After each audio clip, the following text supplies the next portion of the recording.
Can you hear me? Yes? We've all just had lunch, so I appreciate the energy is low, so I'm going to ask you again. Can you hear me? Oh, see, this is what we need. Thank you so much for being here. Welcome, esteemed guests, innovators, colleagues. It's amazing that we get to experience this afternoon together. Who am I and why am I standing in front of you in PJs? I'm Anissa Osman-Britton. I'm a Startup Life reporter at Sifted. Has anyone heard of Sifted? Oh, I love this. For those of you who don't know, Sifted is the Financial Times-backed media company. I get to report on all the incredible people like you here who are building fantastic stuff. I don't deal with the stuff around valuations or VCs, just purely what it takes to build a company, because it's not as easy as we all make it out to be. I also work in VC. Even though I said I don't write about VC, I work at a women in VC platform called WVCE. And in my spare time, I write about sex in the South Asian diaspora, because brown people don't talk about sex enough, and it's fun. Sex is fun, so is writing about it.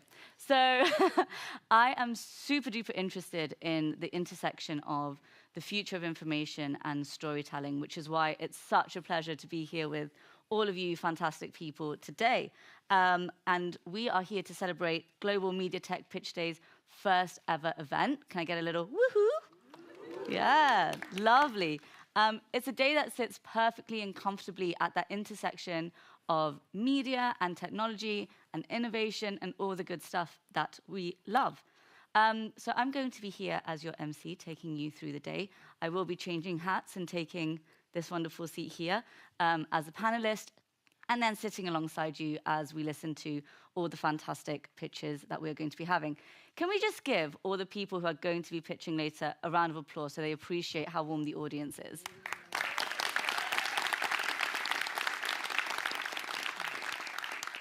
Awesome. So from me, a massive, massive welcome. I want to hand over to our amazing moderator, Mariam Makhmutova. Am I saying that correctly? Amazing. She's the Origination Associate at Flow Investment Platform, and she's a regular host of Raw MediaTech's online pitching events. Have you seen those already? They're incredible events where innovators share their ideas with the Raw team, the C-suite, all of our partners and investors, and get some really good feedback. There's some really fun events, and they're all on LinkedIn, and you can still watch some of them, so I really recommend that you check those out. Hand over to you, Mariam.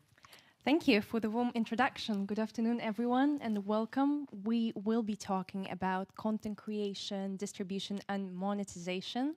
And we have a fantastic lineup of speakers and a lot of questions. So I'll jump straight into the introductions. Joining us today, we have Sigrid Asterich, Meta's Communication Director for Central Europe, who will be giving us insights into brand strategies, e-commerce, and the role of big tech. Next up, we have Renat Lacomette, partner at Raw Ventures, specializing in AI, FinTech, Web3, who will be giving us some valuable insights into disruptive technologies and monetization strategies. We also have Anissa Britton. Well, you already know, so I'll spare the introduction. We also have Jefferson Chase, Senior Media Relations Manager at Germany Trade and Invest, with an extensive background in journalism. So we'll hear some local insights on the German landscape as well. And finally, Roderick Cheer, an entrepreneur, investor at Raw Ventures, and also an inventor known for his patented technologies in monetization and media, who will be also bringing us some perspective on the Asian market. So we have a truly global exposure. Now that you're all as impressed as I was when I met the speakers personally, I would like to kick things off with a quick blitz. And I would like to ask each panelist to name one exciting innovation, specifically in content creation, or let's say media tech overall, that's shaping the digital age. So who wants to jump in first? Let's go. It's on. Okay. Well, I wouldn't be a representative of Meta if I didn't say that it's AI. I think it's something that is going to fundamentally change how we create content, how we consume content, how we monetize content, how we measure content, and we utilize it, of course, across all of our products already, whether they are online products or offline/online products like wearables. And if I would just say one sweeping word, it's AI. And I'm sure others will say it too, but in a different allocation. Did I say no repetitions?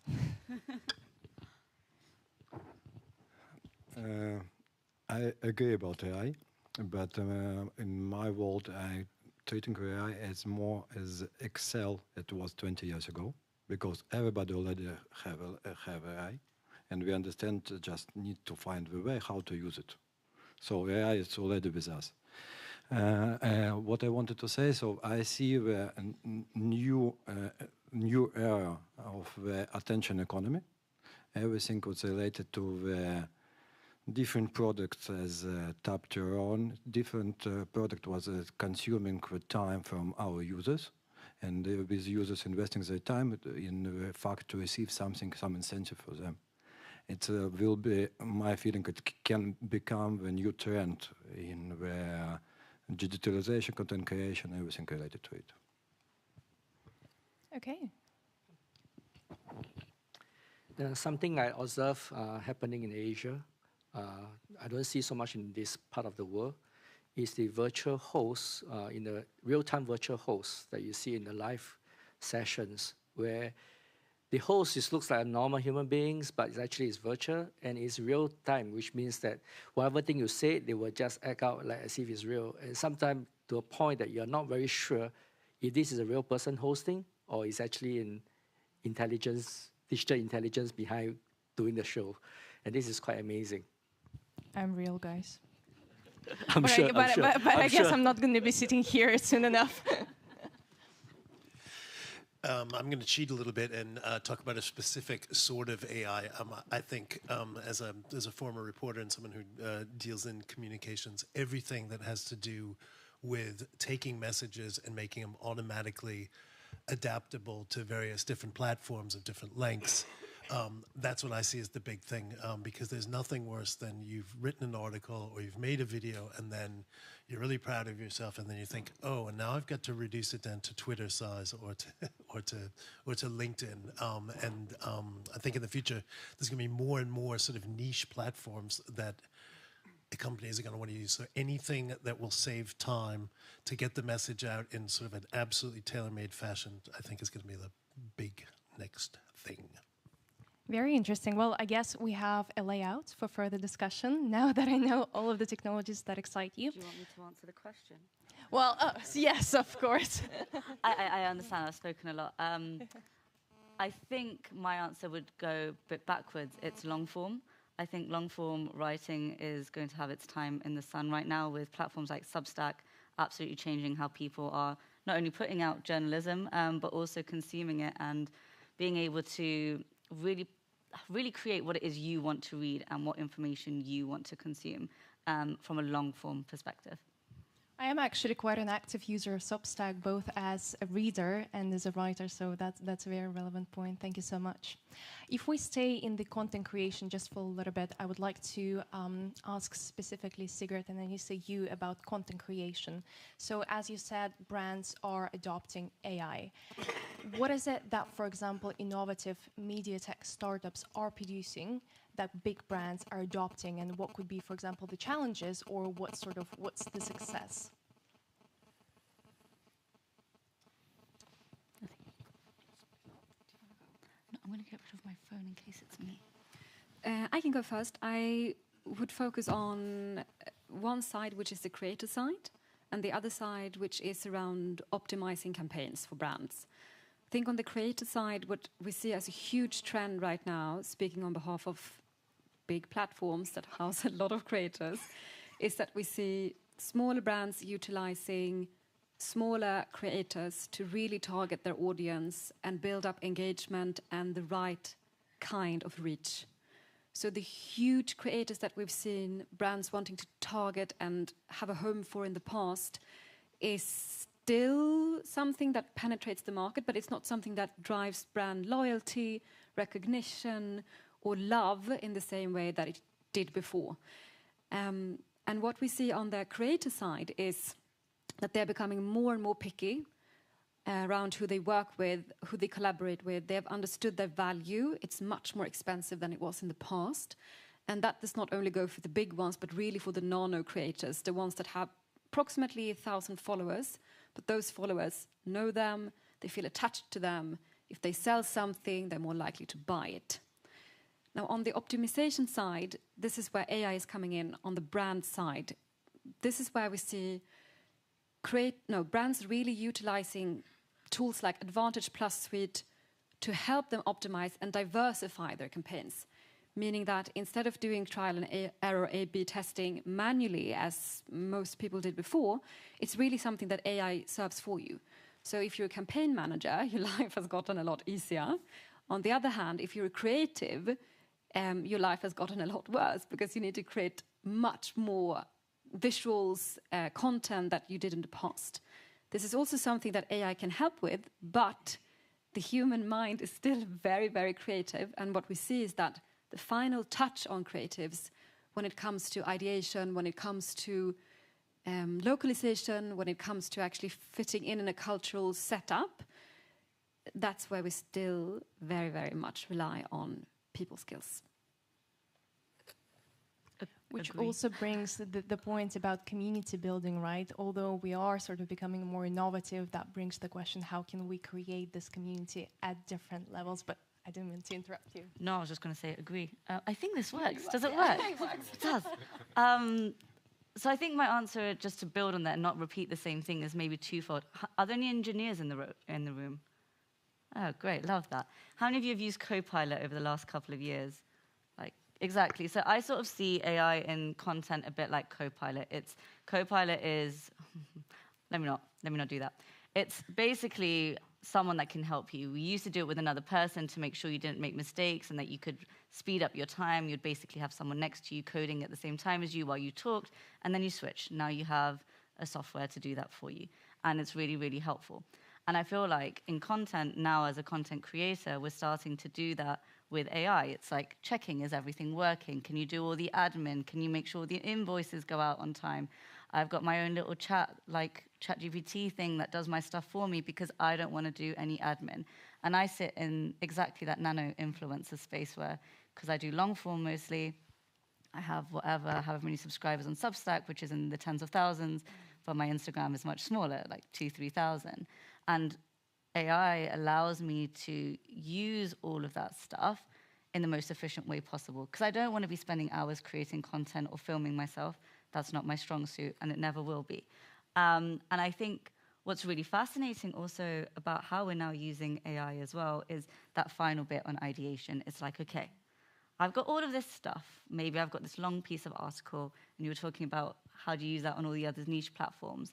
Can you tell me how to break this down into 280 characters? Can you tell me what maybe a TikTok video of 7 seconds would look like? And it doesn't do it for you, but it gives you your plan, your strategy. So maybe it's my assistant / co-founder / strategizer.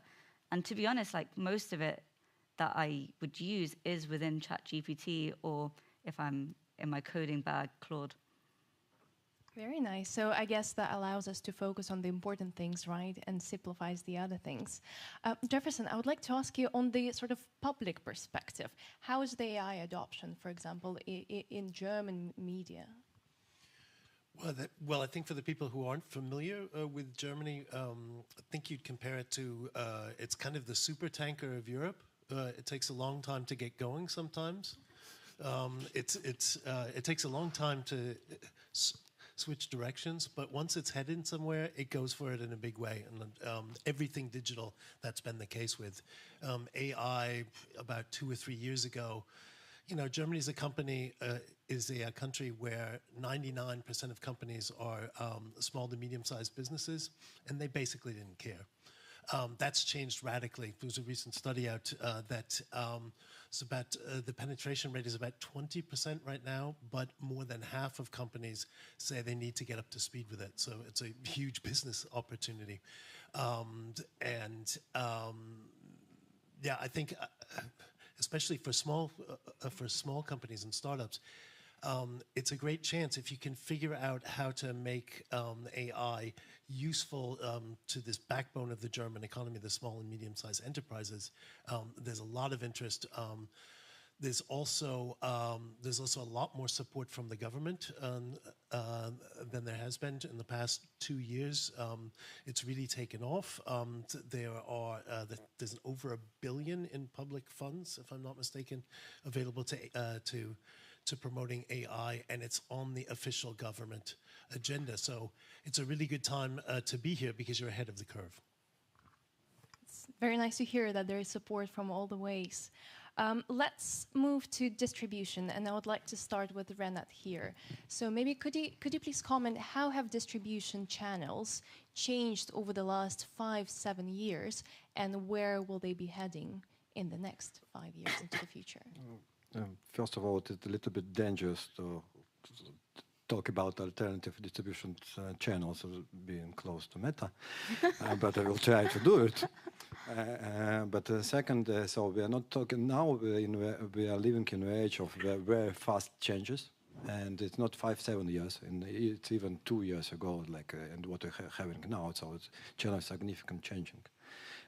If to take as one of the very interesting example is the example of Telegram.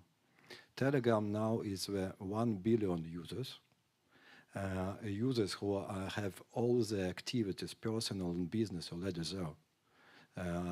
Telegram integrated with ads, Telegram integrated with payments, Telegram integrated full ecosystem inside.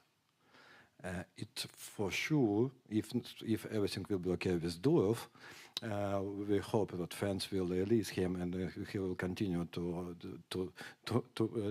promote and develop his project. But it seems what it will be a new channel for the creators to monetize their communities or their channels and everything else. And I think here in Europe we still don't see it like brightly, but in Asia, Latin America, and East European countries, so it seems very good. So like a Telegram, it will be chosen by a lot of nano influencers. What was said about, so what everybody will be a nano influencer. But also we just need to remember what everything what AI is doing. So AI will disrupt a lot of jobs. People, we hope, people will work less, and more people will try to feel themselves as creators, and to try to promote what they have because they will have more time. It will be a very interesting era because creators will be competing one with another. It's like and the channels as a Telegram for sure, like Facebook, Instagram, and different other historical channels will work, but the new channel will appear. Which also goes back to your point at the beginning about attention economy, right, and how it is rapidly changing. Just out of curiosity, how many people here are using Telegram? Raise your hand. Oh, quite a few, yeah, 1 billion users, it is indeed. Roderick, can I ask you to give us some insight into the Asian perspective? Obviously, there are countries who are the main drivers sort of very, very big platforms. So what kind of trends do you observe? I'll give some examples related to China. During COVID time, the commerce was bad, things can't sell, small companies is closing down, and because of that, one of the trends start to happen is called the live streaming. The live streaming was so crazy that the whole village of agriculture products that they have problems selling during COVID period were just sold in a fraction of minutes. Everything sold off because of live. And last year, the live contributed to about 700 billions in market in China. This is a trend I didn't really see it happening anywhere else. I can see the Amazon trying to mimic the live streaming, but not to much success. I think Meta, which is Facebook, also tried to do that, not to much success. But in China, this is a very crazy market. Why is it so? We don't know. Like a lot of media, a lot of things is just an experimentations that just suddenly pick off. We cannot imagine the one that sells the most cosmetic, the lipsticks, powders, all these things, eyeshadow, was actually a male guy doing a streaming and just putting on lipstick, explaining a lipstick. This male guy sold the most cosmetic in the world in China. You cannot imagine people just sitting there doing nothing and eating and eating and eating, and people just love to watch them eating. Some of this content, we just don't get it, but it just happened. I think it's a lot of experimentation. It's difficult to predict. We don't want to try to predict, but whatever throw on the wall and stick, that is a trend, and nobody knows what it is. Yeah, fascinating. I think an important topic here when we talk about distribution channel would be, of course, ethics. And Anissa, you've been a great and active advocate in this sector. So how do we, as a community, ensure that, for example, underrepresented communities get a voice to speak when we have so many technologies, such a large uptake in the technology? It's a very hard question because the big players obviously have the biggest impact in this right now. And so what we're seeing happening sort of across the world, and Meta can obviously speak to this a lot better than I can, is there are people lobbying the government to ensure what data is being trained, what is it being trained on, whose voices are being replicated time and time again.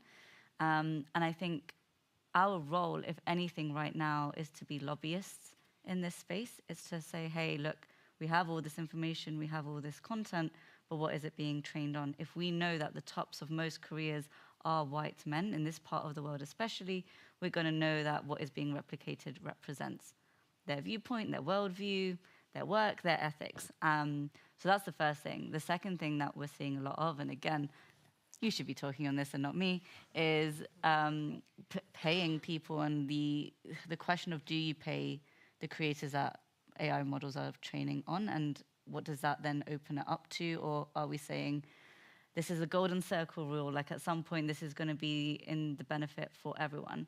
But right now, as we know, we've seen OpenAI switch to a for-profit model.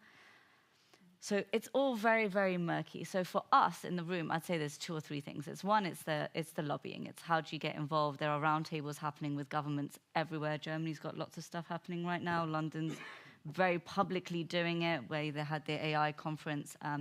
If you saw our ex-Prime Minister, Rishi Sunak, interviewed Elon Musk, it was horrendous, but that was the level of conversation around AI. So we have a long way to go. If you haven't watched it, I beg you, go and watch it. It's hilarious. And then we have things like, if you are working in this space, who are you bringing into the room? So this isn't just an aesthetic perspective. A lot of the times people say, oh, there's a brown face, there's a black face, there's a disabled person in a wheelchair. It's not that. It's perspective of difference. Where have people worked? What can they bring to the table? And then finally, it is calling out things that we see. Where are you spending your money? Why are you spending your money there? And who are you partnering with? For a lot of us in the room, that is a big player. We are key stakeholders in our brands and companies, and we can have a say in that respect. Like, our money is a vote of the future technology we do want to see. As an avid Instagram user, I don't want to see Instagram die. I just want to see that it takes the right path that benefits everyone, as it is a tool that is used. Who doesn't use Instagram in this room? That's quite a high number. That's quite a high number, like, for most rooms that I'm in. Not used to that. Yeah, that was Can you do that again, please? Ever used Instagram? Who's never used Instagram? It's quite cool. Well done, you guys. You're saving many hours of your life. Wow. There you go. I can answer to some of the very good questions that you brought up. And I just need to say first, I agree with you on the diversity aspect. It's super important. And on the one hand, you mentioned something which I think is obvious to everyone who has been in a situation where they've been the only one in the room, which is the diverse set of perspectives that you have as you discuss, as you work something through. But when it comes to AI, it's based on mass levels of data. So what is really important is that the data that these models are fed with is diverse, that it's representative of different opinions, coming from different people, coming from different countries, coming from different continents. And what is happening right now with many models is that they are used on a certain set of data which is not representative or which is not diversified enough. And you mentioned OpenAI as an example. That's a closed system. It's not open source. And I think that's the difference where I really love to speak about this, because what Meta's models are is open. Everyone can download them and use them. And we don't get that data. You can download them and keep them completely for yourself, or you share it with us and then it becomes even more diversified. But the issue that we have now is in terms of legislation, because it's not clear, for example, across Europe, what type of data we are allowed to train the models on, which is why we've completely stopped training our models, which is one of the biggest ones in the entire world, and it's free for all, on European data. It's not existing in our models anymore. And that's a massive problem, because we lose out on European culture, languages, diversified opinions, and we have a lot of those in Europe. And they're expressed in Europe perhaps more than any other continent in the world, because most of our countries are democracies. So we're also in the lobbying state, but rather in the terms of understanding how is the law applicable when it comes to training our models. And we have stopped training them in European data. Some companies still do it, but it's not sure if it's legal. The UK said exactly the same a couple of months ago. Now they reopened it so we can train it on UK data. But that's not enough to make it representative or to make it diverse. So my lobby point is we need more data to feed into the models so that they can become more useful, so that they can become more ethical. And of course, also the winning point is that they should be open. They should not be closed, because then we don't understand what has been fed into them. How are they being used? And if the data points are not reliable, how can we ever know? So that's another angle that we are coming from, but all you other points, I completely agree with them. Anyone else? Yeah, I think it's a very important discussion, but we also don't need to forget about the blockchains and Web3. We already understand that cryptocurrency users are around 1 billion, we will be close to 1 billion very soon, and we understand all this data can be very transparent. And we can just track all information what is going through the blockchain. But also we need to remember what very soon we will be on the level of Web3 as the decentralized networks what will provide us a different kind of approach of ethical issues. Because then the community is deciding what to do and not the government. And here it will be an interesting point, who will limit us to be like very transparent for decision making, and who will say what to do and how to behave.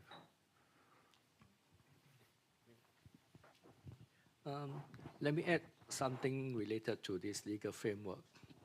I don't fancy the judge trying to come out law related to all these things. It's so complicated. One thing maybe we can learn from my country's, from Singapore perspective, Singapore is trying to get a lot of engineers to learn law and convert them to judge, to be a lawmaker. Because it's not possible to ask the judge, the lawyer, to learn about engineering to make law. It's just not possible. So what they do is that they make engineers become lawyers. Because this space that we're in is too complex. It's not something for any lawmaker to be able to make sense of coming out laws that match the moral standards and also make sense in a technology way that doesn't prevent the technology from advancing, which is an issue right now. Wow, I think we accidentally opened the Pandora's box right now, and we would need to have a separate conversation on AI regulations, which is fantastic, because it is very important to talk about these things. Thank you so much for sharing all of that. I would like to shift to our third topic now that we've touched upon some evils, and we need to talk about monetization, with that being one of the main drivers of how the whole industry is evolving. And here I would like to go back to Renat and Roderick to sort of give us an overview. What are the monetization strategies now? Who is making money at the moment, and how is that evolving? And let's see where it takes it this time. In Asia, we are talking about digital technology here, but the monetization, the way they make money, a lot of time you still go back to offline. So when we talk about live streaming, at the end is online to offline. It's still selling the commodities, the daily stuff that they are doing, and they're just using digital media as a form, as a platform to sell those normal goods. Last time, what they do is to put them into the e-commerce platforms. Now it's just beyond e-commerce platform that they're using a live streaming, a media form, a video forms to sell those things. And that is still contributing to the big monetizations. I'm also partially in the gaming industry in the past, and I'm also monitoring the space. I think the Asian actually is the pioneer in the freemium model, free to play, and they just sell items on this. Recently, because of the success of the Blacksmith Wukong, I'm not sure you know about this game. It's crazily successful games. In 3 days, they have about 10 million sold, right? And I think there's a transition from freemium to premium, which means that instead of doing freemiums, now they go for AAA titles.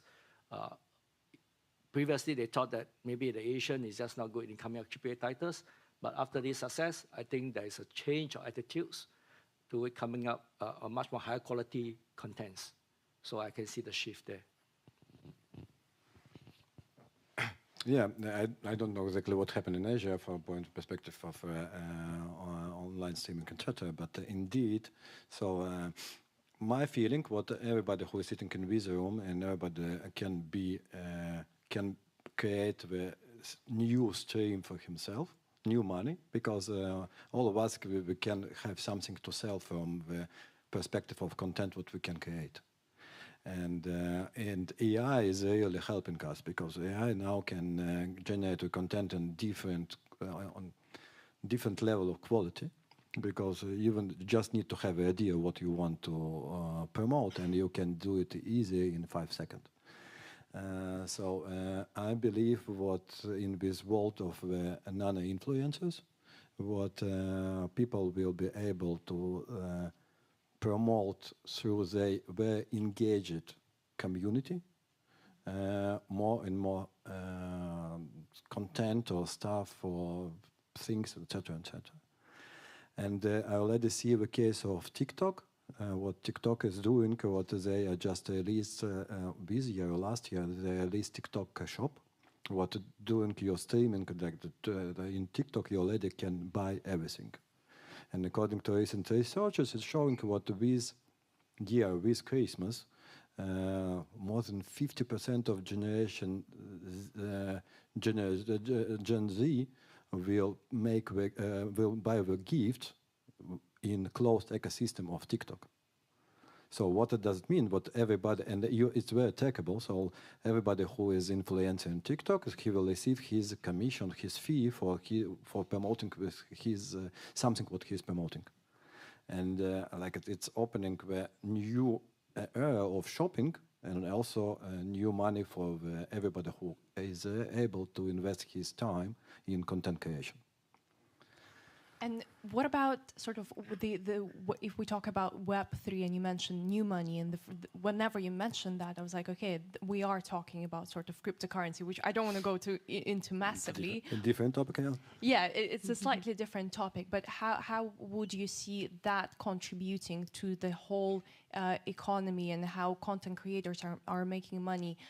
Would that change over time? More people will be making more money, or is it going to go sort of decentralized because of the competition? I will be very careful. I think the agents like Facebook, Instagram, and Google, they share will. I will different. Maybe the content creators will be able to receive money without agency fee what the big tech is taking. Yeah, because Web3 is providing an opportunity to be very transparent.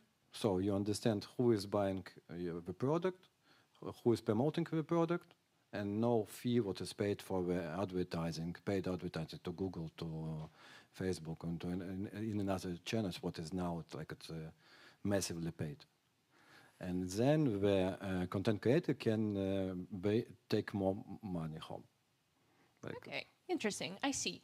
Can we quickly go back to community building, because obviously I think that sparked a lot of interest, and we are here also gathered as a community. So what are the latest, again, innovations that help us to spark communities, strengthen communities in the digital age, now that we're still all pretty much operate online? This is an open question to everyone. I just can add what everybody who is sitting here is already community, nano-influencer community builder, because LinkedIn is providing, like we already have our community. But current age is providing us opportunity to make a lot of trials, because by AI you just can try with different strategies, and you can do it in doing 1 hour to try what exactly is working.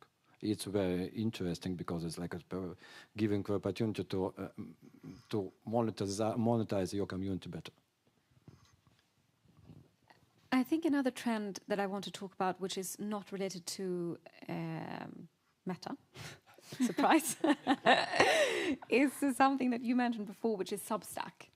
And Substack, for the ones who do not know it, it's a platform where you send out your own newsletters. It's like a short form of, it's like a microblog / newsletter. And what we see happening there is really interesting. Why?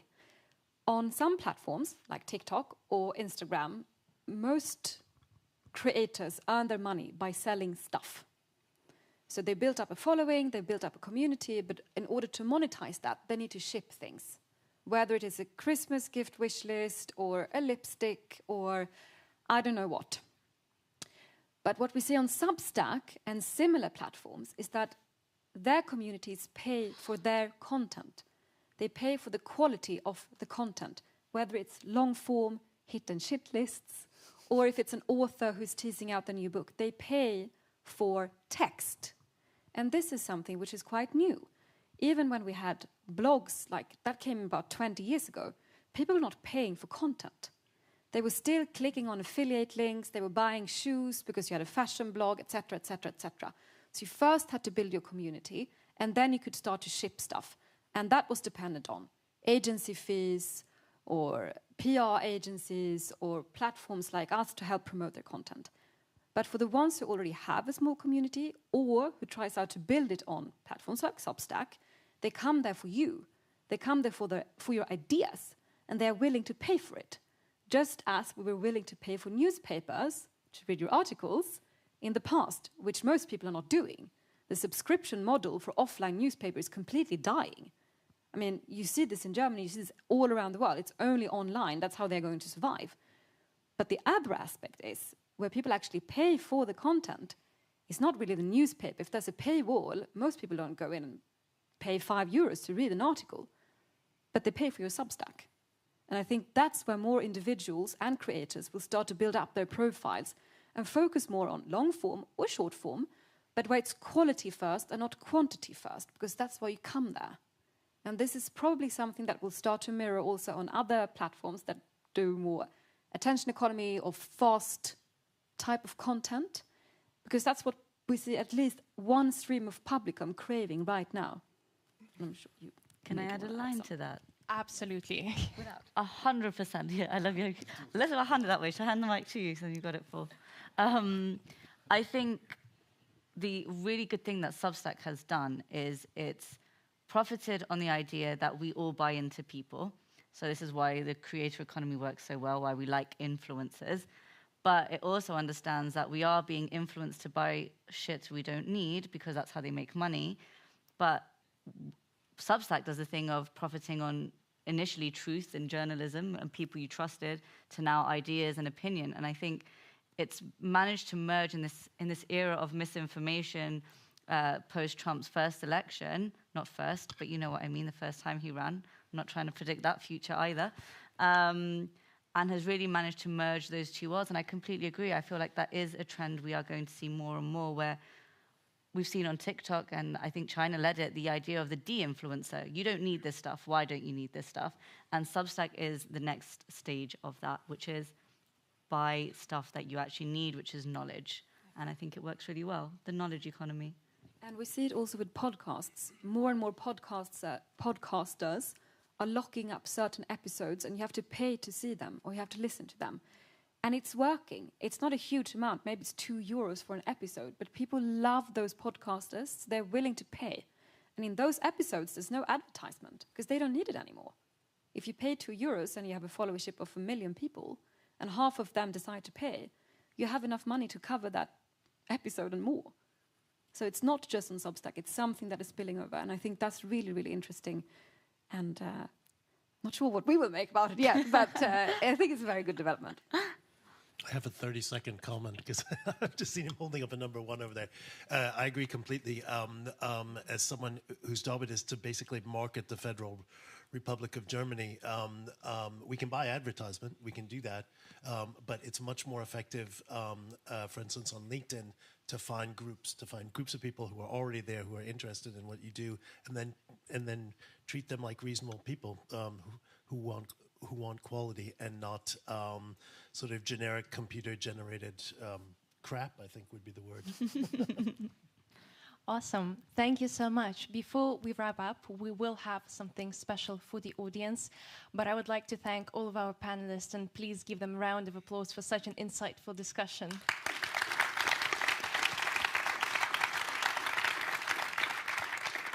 We definitely have more questions than we have time, but yes, it's been an amazing discussion. Obviously, a lot of important topics have been raised, and we hope we will continue talking about, again, lobbying and how we can make it more accessible, how we can work on the data, etc., etc. Something that special that I mentioned, we will show you a short video clip. So Raw Ventures believes that creativity and technology goes hand in hand, and that's been mentioned on the discussion. So in this short presentation, you will see how AI technologies are transforming creativity and expression.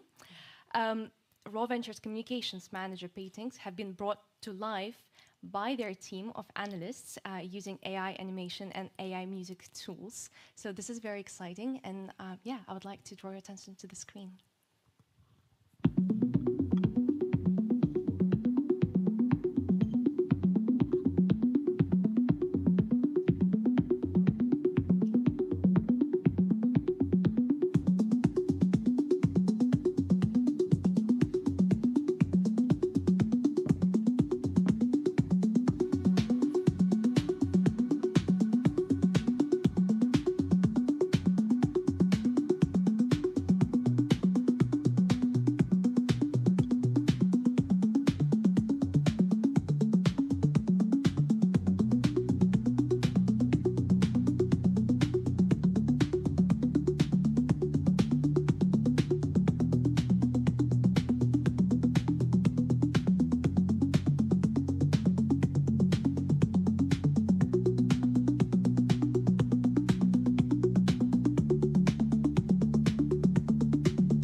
Beautiful.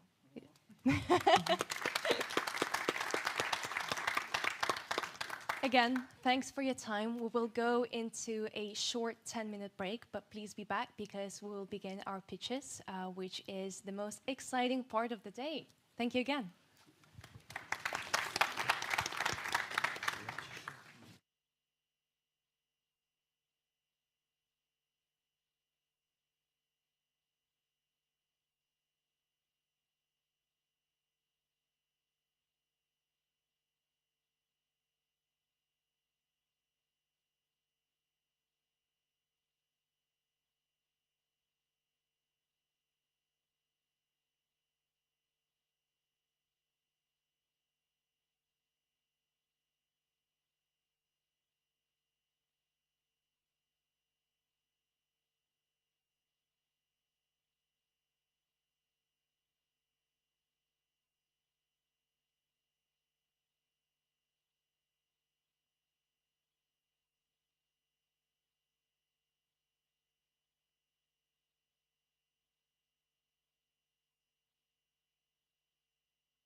Okay, welcome back. If you are standing in the aisles, come and take a seat, because this is the most exciting part of the day. Should I stand back here so you don't have to look behind me? Is that better? There we go, great. Okay, so welcome to Global Media Day Pitch Day. This is organized by Raw Ventures and MediaTech Hub Conference. We have all the startups in the wings getting ready to pitch, which is super exciting. If you don't know Raw Ventures already, it's a dynamic venture investment firm with European roots and decades of experience, an incredible experience. If you go through their portfolio and all the work they've done, it is fantastic. When almost everything surrounding us is media, you heard about it on the panel before, it doesn't look like things are going to be changing in the future. Raw Ventures really understands that this intersection of media and tech is going to play a massive, massive part in the future. And so its mission is to support the global ecosystem of media tech startups in this upcoming era of visuals, content, and AI. So what's in it for our startups? Well, we've got some really cool prizes. We first have the Audience Award, which we're going to need all your help for, and I'll tell you a bit more about that as we get to it. And then we have the main prize, which is a 10K prize. Can I get a little woo? Woo, 10K. And that is going to be awarded by our incredible jury, who I'm going to introduce now. 10K pounds, and maybe if we're in the UK. Okay, right. So we have Gilad Ostra, who is the managing partner at Sale Entertainment GmbH. Where are you? Behind me. There we go. I was like, I can't see you. Gilad has such an incredible CV. We were just chatting about it beforehand. And again, you should go and check his work. He has been working on non-scripted work, which means, if you don't know, like me, anything that isn't like TV or like film. Is that correct? So you do not like serious. So you do some really cool comedy stuff. And what you did is you won an award, which is equivalent of a German Grammy or Emmy, German Emmy. Oh, it's amazing. It's super cool. Yeah. No, but there's a mistake because I'm not a managing partner anymore. I'm the CEO because I sold my company 4 years ago, so I'm not a partner in the company anymore. So he's not partner in the company more because he sold it 4 years ago, Right. but you founded it, and it's absolutely awesome. And I was actually checking it out before because he did this really cool thing of when MTV came to Germany, and he was there at the beginning, so I've been stalking him, and it's great. We have Antoine Bess, who is there as well. Great. He's the head of project at MediaTech France. You're an absolutely expert in the music tech industry. You know everything about monetization in the space. I was stalking you on LinkedIn earlier as well. And you just seem to know where the innovation is happening. You've also worked at a VC fund, a bit like me. And it's just super clear why you're here. And I think your startups have a great person to be on their side. We then have Janine Koch. And I'm going to struggle to say this. You're the CEO of MediaNet Berlin-Brandenburg. Kind of okay? That's right. Woohoo! It's a prominent association that represents 450 member companies from the media, creative, and digital industries. And someone said to me earlier today that you are the person to go to ask questions about this, and that they've loved working with you, which is super cool in my perspective. Then we have Dag Einsel from Estonia. Love that. The Estonians always are so mellow when they say hi. You're the principal strategy manager at Oppo. Oh, sorry, no. Oh, I'm mixing names. Sorry. You are general partner at Startup Wise Guys. And I very much apologize for that mistake there. And you are also an entrepreneur and investor. You're serving on the management board of the Estonian Private Equity and Venture Capital Association, and basically involved in everything Estonia, which is really crazy that we've never met, because I've been to Estonia 15 times in the last 2 years. So it's great to finally we've never seen each other, so we'll have to change that and get coffee.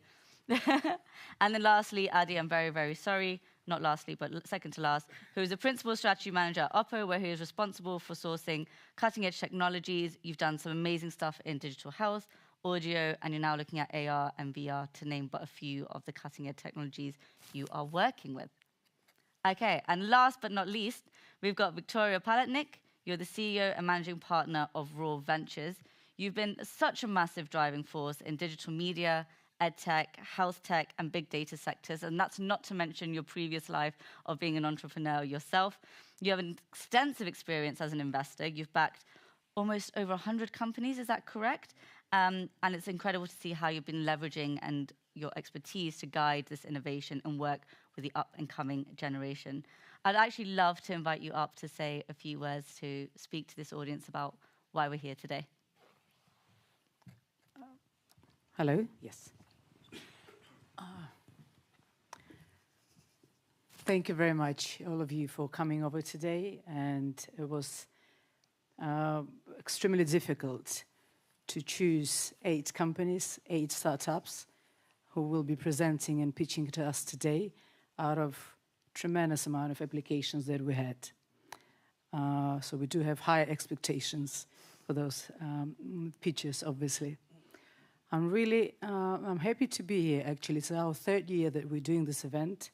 And I'm very grateful to our partners at the MediaTech Hub Brandenburg that we're doing this event together.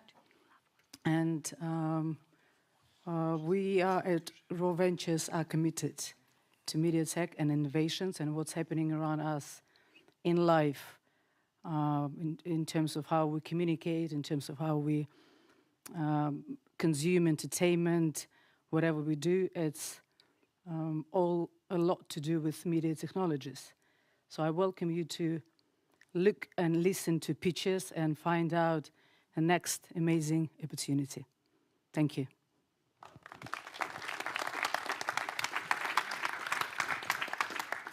Okay, so let's talk about how this is going to work. As you know, we have 8 startups. Do you all want to wave? There we go. There we go. Lovely. We've got 8 startups who are going to be pitching. They have 5 minutes to pitch, and we are going to be quite strict with the timing. And then we have 10 minutes to ask questions from the jury, and we'll also be taking some questions from the audience. So get your spicy questions ready for them. There's going to be a break in between. So once 4 companies have pitched, you'll get a bit of a break, and then you'll come back. You'll have another 4 pitches to look forward to, and then we will have a break where the jury do not have a break. You have to go and deliberate and make the very, very hard decision of who is going to take home the incredible 10,000. As I mentioned before, there is another prize, which is the audience prize, and you are in charge of who wins that. How is that going to work? There's going to be a QR code above me. You can scan this, and you'll see all the startups there. You can vote for as many startups as you want. It's who would you have invested in if this was your opportunity to invest? Whose pitch did you potentially enjoy the most? Who do you think has the most chance of success and growth going forward? So I really do advise that you do listen to all of them. You can vote at any time, but the breaks are a really good point to do that. And at the end, we'll celebrate both of those winners. Hopefully, they're both different ones. That would be nice, wouldn't it? But we will celebrate both the winners. Okay, I'd now like to invite you to meet David Rose. He's a Chief Strategy Officer at Raw Ventures and a Senior Executive specializing in digital business. David is responsible for consumer products, achieving revenues over $2 billion USD at retail. He has proven track record in creating market-leading companies, often where innovation and product design and business model are core to the proposition. That includes his early work where he introduced the original Sony PlayStation to the world, which actually changed my life and is my favorite to this day. And then later leading a suite of highly innovative digital businesses for Chelsea Football Club. Less my favorite. David Rose, I'd like to invite you to the stage. Yes, please. Hello. The introduction to me is not important today at all. What's going to be important will be 8 tremendous founders that we're about to introduce. Many of those founders have already pitched to us in the last 12 months because every month we hold an online pitch event where we're taking the best media tech businesses that apply. We're offering feedback, guidance, and the opportunity to not just learn from that feedback, but expand their network as we build a community. So if there's any founders out there today who would like to join that community, please look us up on LinkedIn, find any of the Raw team after today, and we'll point you in the right direction. I think what you will see is, 8 tremendous pitches. And if I look back 12 months, one of those pitches is Ruslan from Film You Stage. I'd like to introduce Ruslan now because following his successful pitch last year, we've actually invested in his company in the last 12 months. and Ruslan will share his experience with us today. Ruslan. Thank you very much. Hello, hello. Thank you very much for bringing me again to this wonderful place. Why again? Yes, my name is Ruslan. I'm a co-founder and CTO of a company called FilmStage. We create platform and software for film pre-production and helping to bring latest innovation to this area, including AI, generative AI, and tools like that. So I cannot actually imagine a better place to tell about our platform, about our development to industry professionals and people than this wonderful film studio. The oldest in Europe. You just feel the vibe, the atmosphere here, the air of creativity. So a year ago, I was at this stage pitching our project among other wonderful ideas, ventures and startups here. I enjoyed the event a lot. Actually, it was a great opportunity to meet new people, to build new connections, to learn more about Roll Ventures actually. And luckily, as a result of this speech day, we got a possibility to be invested by Roll Ventures in the amount of 1 million, which is a huge success for us and huge help for us to achieve new heights and continue to bring our project to the next level, to develop things and make life of filmmakers easier. So, but it's not only about investments. I must say that Roll Ventures brings us a lot of connections in industry, coverage in press, public relations, so lots of different types of value, which is not only about, of course, like bringing money. It's always about something more. You need to know proper people. You need to get to proper events. You need to get to proper places. So, and this year, all these startups, you get a nice opportunity to learn more, to meet new people, to get recognized, as we did last year, thankfully. And I want to wish all the pitchers here good luck. Want to wish you flawless presentation, lack of technical issues, especially with this clicker, which brings me horrors sometimes. I'm really afraid of this devil machine. So also, I hope the visitors will enjoy the pitches and the presentations of the companies. So good luck. Thank you for attention. May I just add something? I think this will be quite encouraging for the companies, for the startups. The jury last year voted for another company called SetMixer, not FilmStage. And FilmStage was number 2, I think, in the pipeline. And the first prize and the first investment went actually to another company.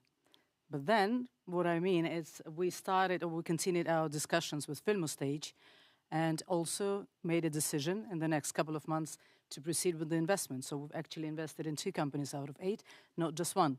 So just a small encouragement for the startups. Thank you. Thank you very much. That's it. David, Ruslan, thank you so much. Okay, so we're going to kick off the pitches. Thank you.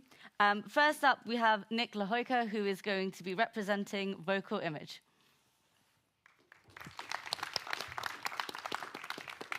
Thank you. Can you hear me? At least you can hear me. So, hello, my name is Nick. I'm from Vocal Image, and several years ago, my wife had some voice issues. Fixing them was tough, expensive, and took a lot of time, but with the help of a coach, she became a much better speaker. And this experience inspired us to create a digital, affordable coach that can help both with voice and communication skills. We launched Vocal Image with video trainings, and we added voice recording feature, so users could track their progress over time by listening to their own voice recordings. And when we saw how often people use this tool, we realized that we need to automate feedback to provide better service, which led us to the creation of AI for personal voice assessment. Since we started, we raised 850,000 euros. We reached 3 million in ARR and break even. Today we see 10,000 trainings completed per day with our application, and our monthly recurring revenue growing above 300% year over year. We are a team of 7, and we are awesome. Communication skills are key to professional success, and 70% of professionals recognize that their voice affects the perception of their authority and competence. And the global communication coaching market is expected to grow from 6.2 billion today to 21 billion by 2032. 17% annual increase shows growing demand on communication skills. AI solution like vocal image can scale quickly to meet this demand, and this gives us an edge over traditional coaching methods. Our AI communication coach is designed for both, for career and personal development, and users record their voices for an assessment, and based on this, we provide them personalized training plan on how to improve their communication skills. Our application collects large amount of multi-language voice recordings, and users allow us to use their voice recordings to improve our AI constantly because we provide them clear value, better results with their communication skills. Today, we manage more than 1 million unique voices from people with different races, ages, genders, ages, and big companies like 11 Labs want to get access to this data. Our AI coach evaluates various parameters of users' voice recordings like speech tempo, pronunciation, fillers, pauses, volume, pitch, along with unique AI metrics like voice confidence, femininity, masculinity, even accent. We use this information as an input to LLM to build a personalized advice on improvement on communication skills for our users. Our business model is B2C subscription with customer acquisition cost of 36 euros. We use performance marketing channels, and we constantly increase our organic traffic channels. Our LTV was 140 euros, and in the last 6 months, it increased by 37% due to product improvements, giving us number of LTV to customer acquisition cost ratio of 3.9, and we are profitable. Historically, communication skills coaching was available in B2B mostly. Rich companies could hire expensive coaches for their top-level employees. It is expensive and time-consuming, but not anymore because we made it affordable for everybody and left behind most of the competitors in the mobile market. My name is Nick. I'm CEO of Vocal Image. I scaled it from 0 to 3 million in ARR, reached break-even, secured a partnership with Audi, so now you can find Vocal Image integrated entertainment system in new Audi car models. Our CCO and coach is Master of Education and linguist, has more than 20 years of communication coaching experience and worked with Warner Brothers. Our CTO is prize winner of Angular Connect developer application that was showcased by NativeScript and is the creator of model for voice evaluation. In the next 18 months, our product development will focus key areas to improve our user experience and expand our reach. We will grow our soft skill coaching portfolio and increase our global presence by going to the new markets. And now we are raising 3 million to accelerate our growth with the goal of 15 million in ARR by 2026. We started with voice coaching, but this is only one part of communication skills. So our mission is to bring personalized communication, soft skill coaching to every corner of the globe. And this includes coaching and active listening, negotiation, public speaking, leadership, and more. So just imagine if people of all races, genders, or ages, no matter their financial status or location, could communicate clearly with a beautiful voice, without accents, speech disorders, or any other communication barriers. So my name is Nick. I'm CEO of Vocal Image, and to reach me to become part of this story. Thank you.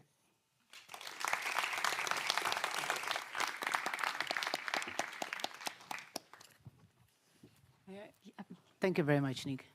It's interesting. Yeah, probably, definitely your potential user of the application to help me with lots of stuff what the company is doing. Actually, I would be great if I could visualize it and try it on while we are also here. Would be interesting to see how it works. Yeah, I was using this for 1 year. And one question, quick one regarding: are you planning any partnerships, or are you planning to go to B2B, or is it just B2C product? Or you maybe if you work with organizations or partner with entities, I don't know, team communication training programs, something for the B2B sector?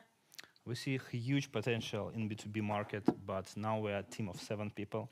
We are laser focused and working with customer segment, and for us this is now main priority. And project with Audi and with like potential collaboration with 11 Labs show us like significant opportunity in B2B market, but for now our focus is in B2C.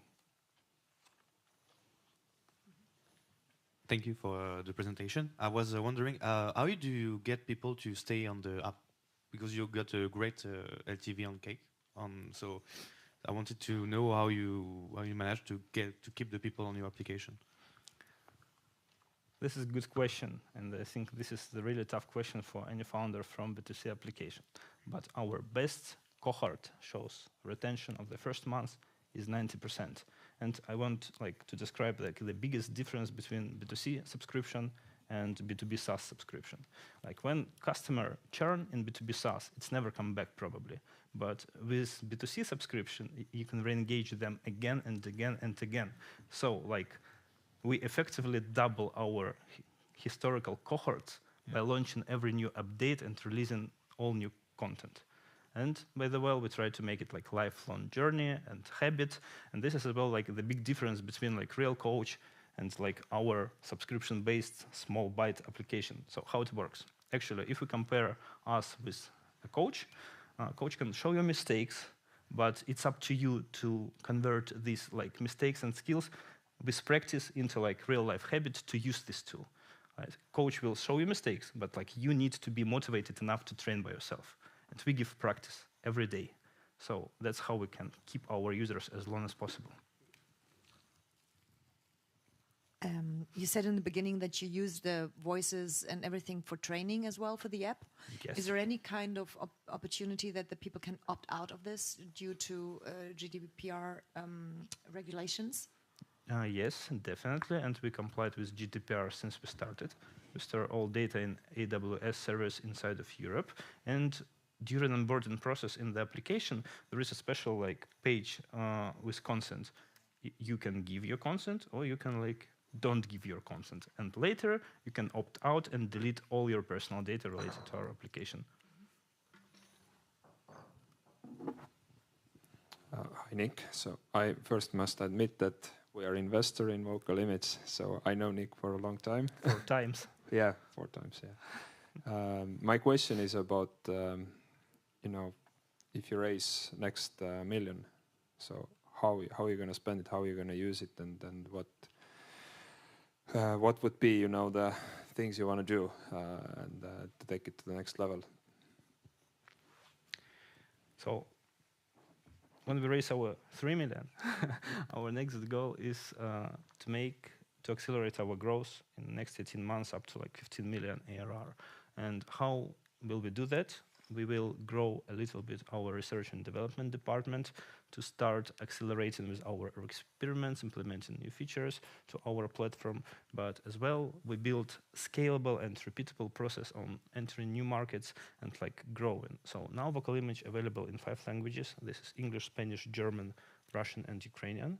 So probably almost everybody in this audience can try it.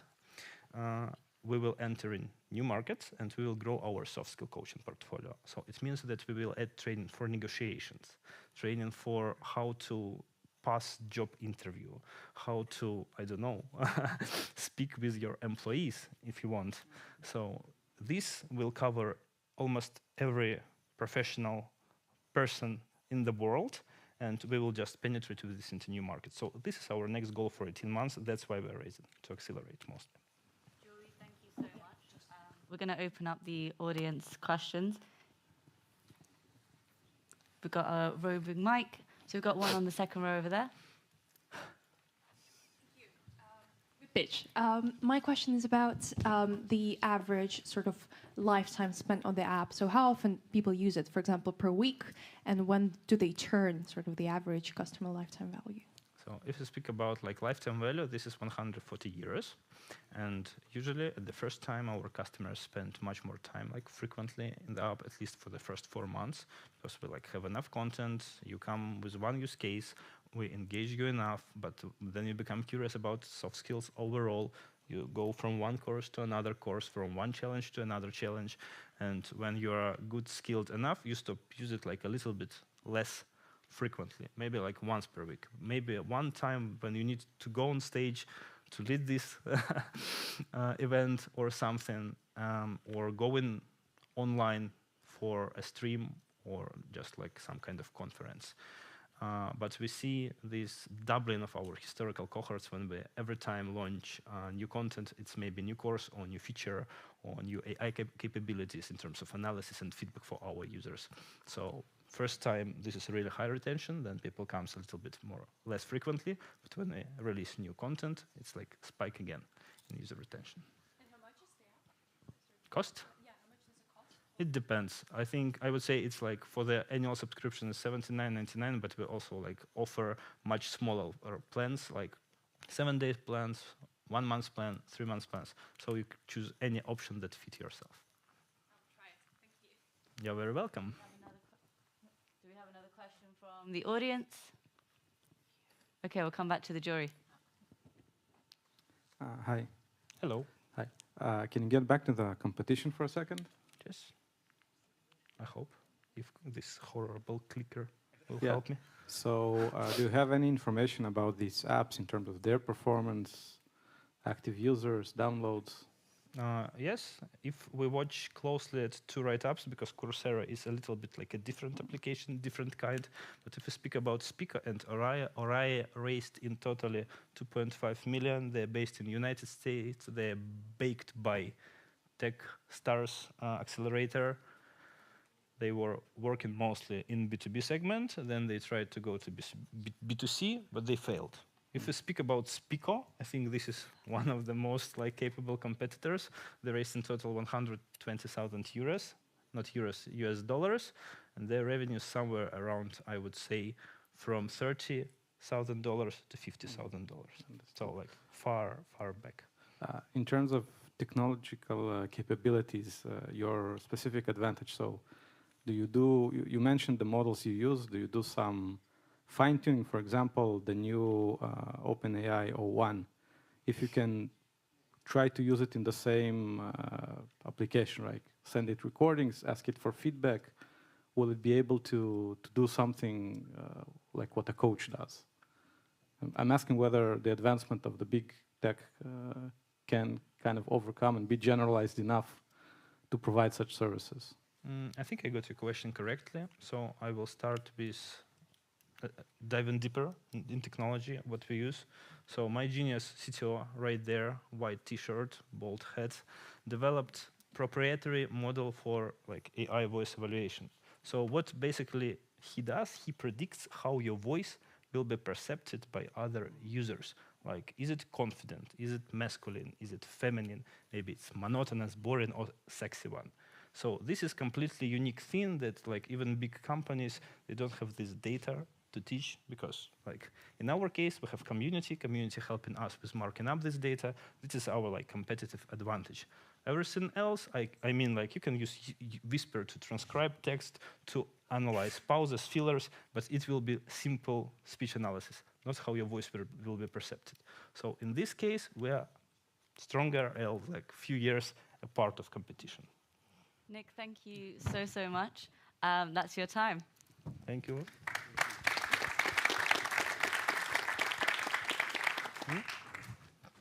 Okay, are we ready for our second pitch? Great, so next up we have, no one's ready, are you ready? Yes. I thought so, I was like, come on now. We've got Dr. Tom Fritz.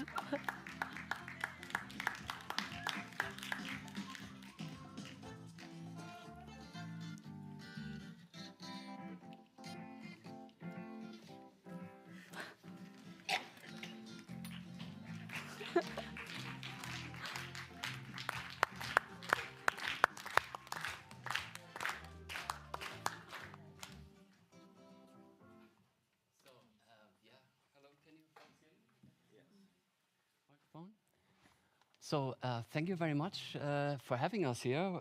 We are from Jimin, and it's an honor to be here today, to be selected. And my name is Tom Fritz. I'm a professor with the Max Planck Institute for Human Cognitive and Brain Sciences. And there, out of my research group, we have developed this methodology where we think we can optimize the use of music in rehabilitation and sports.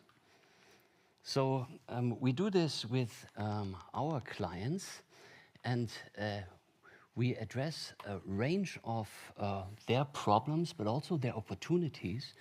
And they all have the same root cause.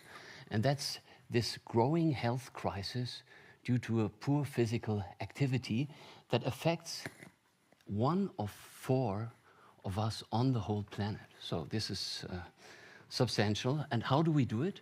With this audio-only type of gamification, like you just witnessed. And what you do is a music feedback where through your exertion, you control the arousal of the music in real time. So the music adapts to what you do while you try to do something with an effort. And we see that this leads to an amazing identification emotionally with the music.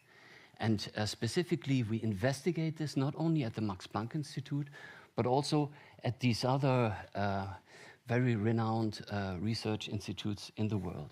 So one of the effects we see, for example, is a massively reduced perceived exertion while you do any type of exercise. And the second is a type of a runner's high type of mood increase. So only after 10 minutes of training with this music feedback.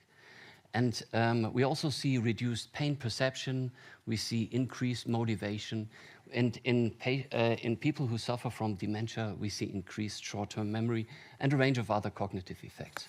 So yes, we try to evoke musical euphoria in a very replicable and easy-to-use manner.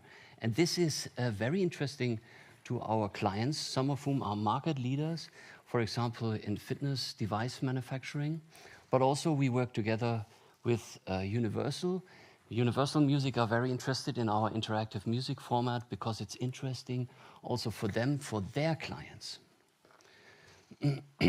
Now, this is a very superficial look at this global market. And of course, this is huge. I mean, if you combine rehabilitation and fitness, this is a huge market, yeah?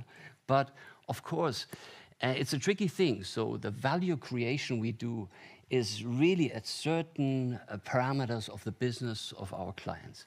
But what we can really deliver with this is this higher customer lifetime value. Yeah, and this is because our technology, it has this addictive component, yeah? But like from the most positive perspective you can have on it, because it's such a healthy way to engage. And then also we think we can help with lowering the customer acquisition costs because we have a lot of media coverage and we offer to our clients, yes, of course, they can let their product shine in these documentaries that are made about this. So we are into a B2B to C business model with a shared revenue, and this can be massive in rehabilitation. For example, one of our clients charges per device per month 70 euros for this extra upgrade with music feedback. But this is, let's say, on the upper scale, and if we go into the fitness market, of course, there are other scenarios where you can charge less. So, but these contracts and preparations that we've done and that we're engaged with, they allow for an exponential growth scenario, and we follow this up with an amazing team. 2 of them are here today, and we are currently putting together a round of 500K, and we already have one party on board. We have a due diligence currently with 2 investors, and we're still looking out for 1 or 2 partners to join this round. So if you feel a little spark of joy or maybe even euphoria with this, please do reach out to us.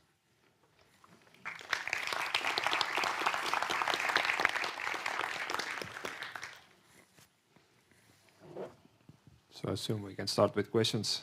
Nice presentation, thank you. Maybe this kind of like a basic questions, like can you maybe name the devices where this product is integrated? Like some examples, like for example, I as a user, how I could use this product? Yeah, So, for example, we have it integrated with, so these are the two most prominent currently. TerraTrainer, that's one of the gold standards in the rehabilitation industry for rehabilitation ergometers. So there you have it on an ergometer, and the more you go with the ergometer, the more the music unfolds. And if you, if you have to rest, the music comes back down with you. So they're the German company. Then we also work with Matrix Fitness, where we have integrated it on one of their cycling devices and plan to roll it out on the whole spectrum of machines, as well as with for example, Gym 80, we have a bunch of. So the devices come with the headphones then integrated, or? So yeah, this device then comes with a headphone where they can they do it alone in this scenario, and that's also what's actually maybe about what's the driver of this in the rehabilitation. You have to know that the driver are really the therapists, because the therapists, they have a huge frustration about having to be animators all the time. So you have people, they explain it to them how it goes, and then they turn around, explain it to someone else, and then the first is not doing anymore what they're supposed to do. But if they do it with a music feedback, they're much more likely to get into this musical flow and not stop. And from some of these patients, you literally have to take it away. Yes, seriously. Yeah. Hey, you hear me? Yeah, yeah. So thanks so much for the pitch, Thomas. I just have a question. Where the music comes from? Is there like music rights, or who's going to produce the music? So we have several levels of how we approach this. So there's one level of music that just belongs to us. So this is historically founded because initially I started creating the music for it, and then I started involving people I knew. But that means we have some basic music that just belongs to the Jimin. And then we have this cooperation with Universal Production Music. And with them, we have 1,000 songs that we can use, and so these are the two basic levels. So there we work together with them, and exactly. Yeah. But prospectively, of course, we'd like to think big. Also, we would like to have this to be like a Spotify integration. Yeah, where you can say, I would like to run not only listening to the music, but I would like to control the music, and we think this is a real possibility. But at the moment, we don't really have to get into this music rights business. So we're actually currently getting a guy from also Warner Music on board who worked there 7 years, and he thinks, wow, this is wonderful, I want to be part of this. But he likes it a lot because he says, what you folks do doesn't require the big hits at all. And one of the reasons is, so we've investigated this in this experiment, is that if people control the music themselves, they have the so-called positivity bias. They think the music is much better than they would think it is when they listen to it over the radio. So it's what we call a band effect. And when you're playing in the band, the music is much more beautiful than when you're the neighbor, or even when you're listening to exactly a recording of this on the next day. You realize, I don't know what my perception yesterday was. I thought we were geniuses, and now I listen to this, Everyone who plays music has this experience, probably. First of all, I'm really pleased to see a company from Brandenburg, as I understand you're a spin-off from Max Planck Institute that was mentioned at the beginning. So from Leipzig. We're in Leipzig, but we're on the whole axis. Berlin, Leipzig, we're active. Sorry, but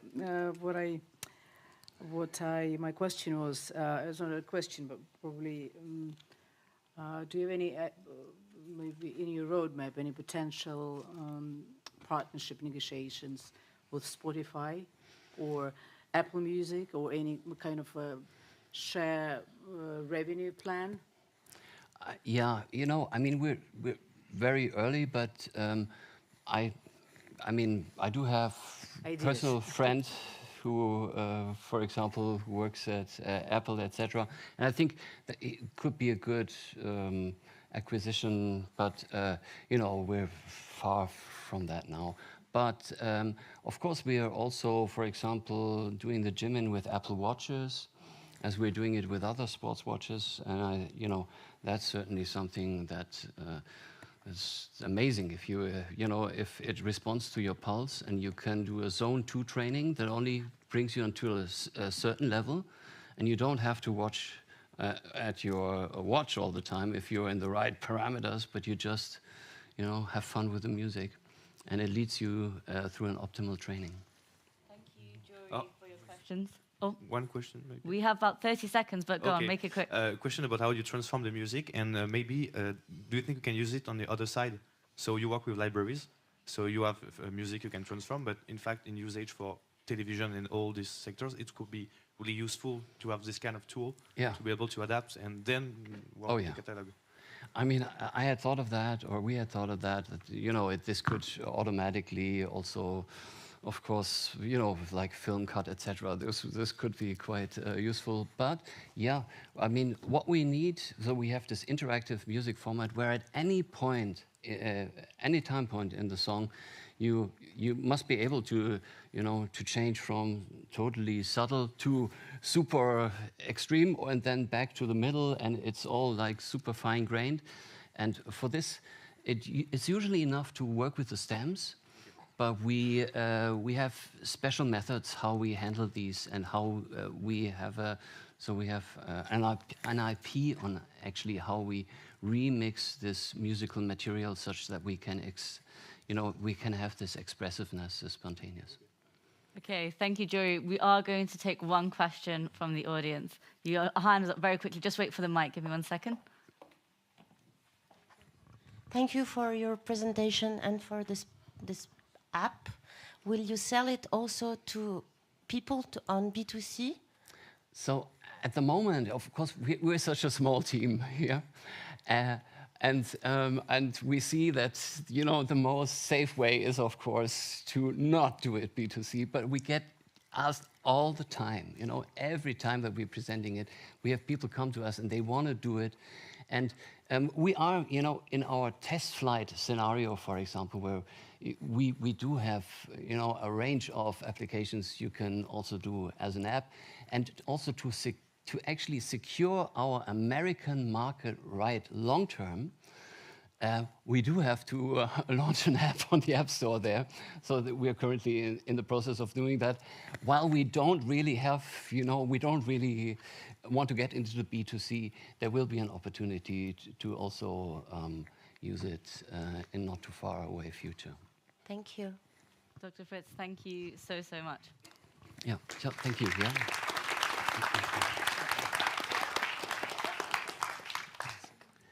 I've now decided that every time I come on stage, I want a song and a speaker, because I feel like the stage presence. Thank you so much. Yeah, I'll just come on. I don't know what my song would be, though.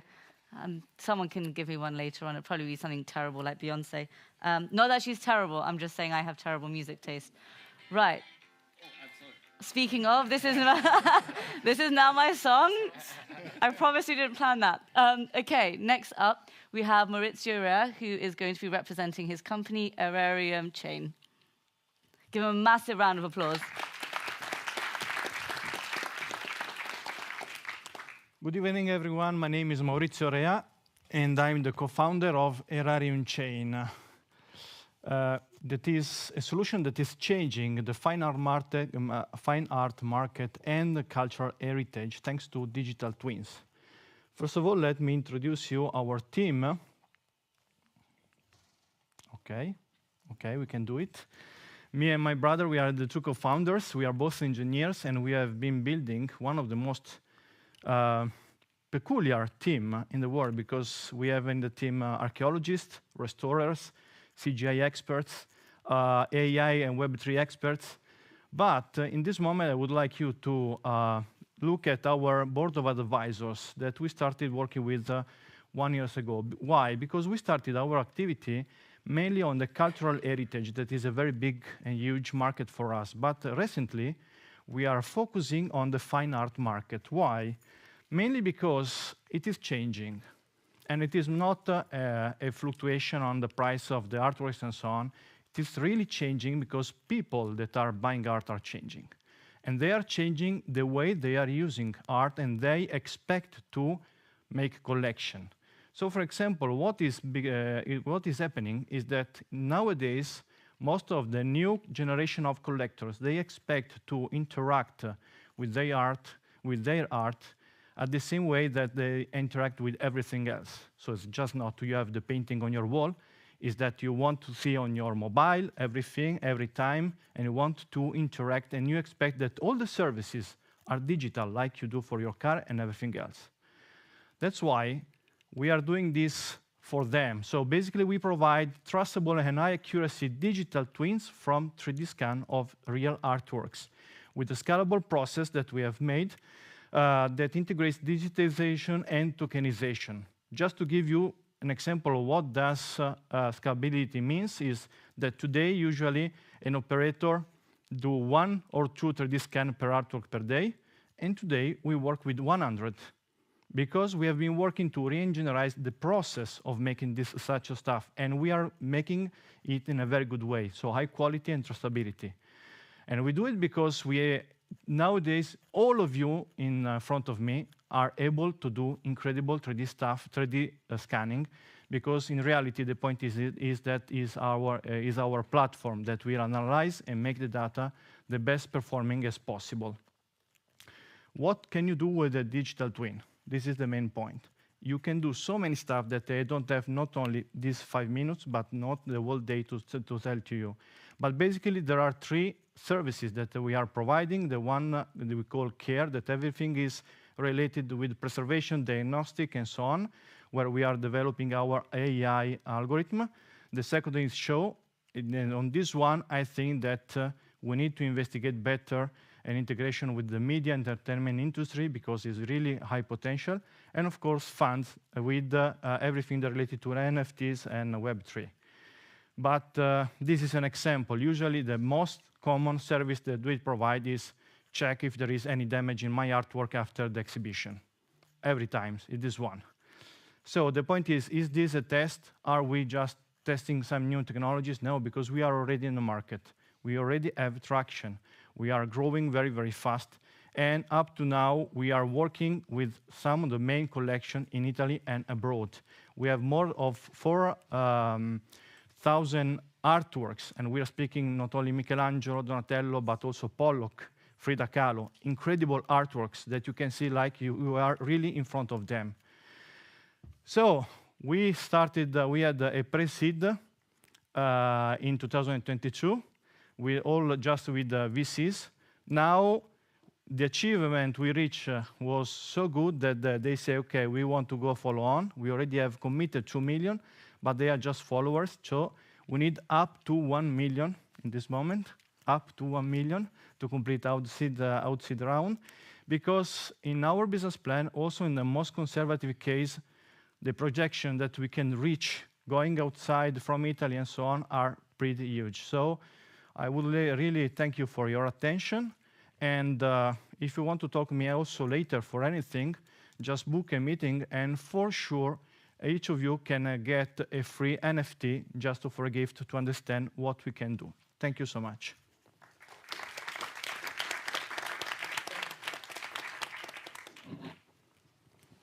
Hi, as I'm coming from a very technical background, my first question would be, what is your kind of technological moat or hurdles? I'm trying to understand if a company, I don't know, like Mantis Vision or companies that specialize in scanning, partner with companies that provide services to museums with their technology, like what's your unique positioning, let's say, on the global scale, seen in terms of technology offerings?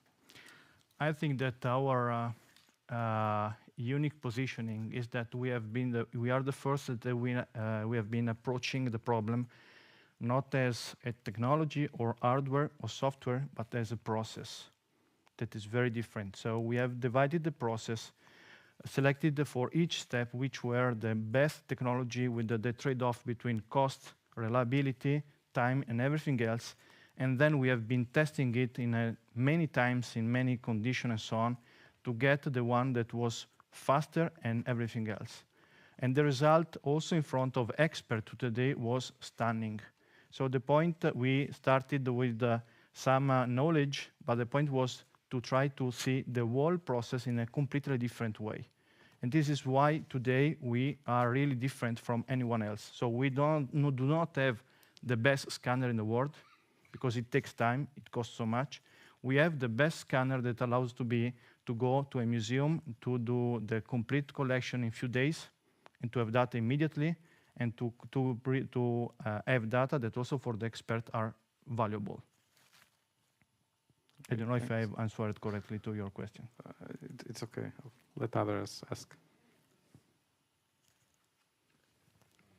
So to follow the question, just to know how do you train this? So this is computer vision. So what do you use?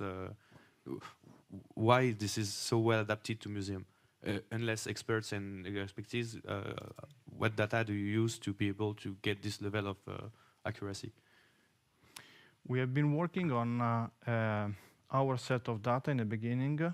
We have been going very deep on the technology and on the algorithm that usually others use to get the results. And we have been, the point for us was not to use the same algorithm, but to check which algorithm or which step gives the perfect solution for the expert or for the data. This has been a 2 years long project with many experts, with a big network. We also work with many research centers. And now we have set a unique database of algorithms that is very effective on the art field. Okay, just to give you an example, when we started making this kind of 3D scan, the first producer said, no, you cannot do this for paintings. It will not be used, we never use it. Now they are also selling it for paintings. Okay, it's not a problem, but we are doing better than them. Okay, disclaimer, another Wise Guys investment. So nice pitch.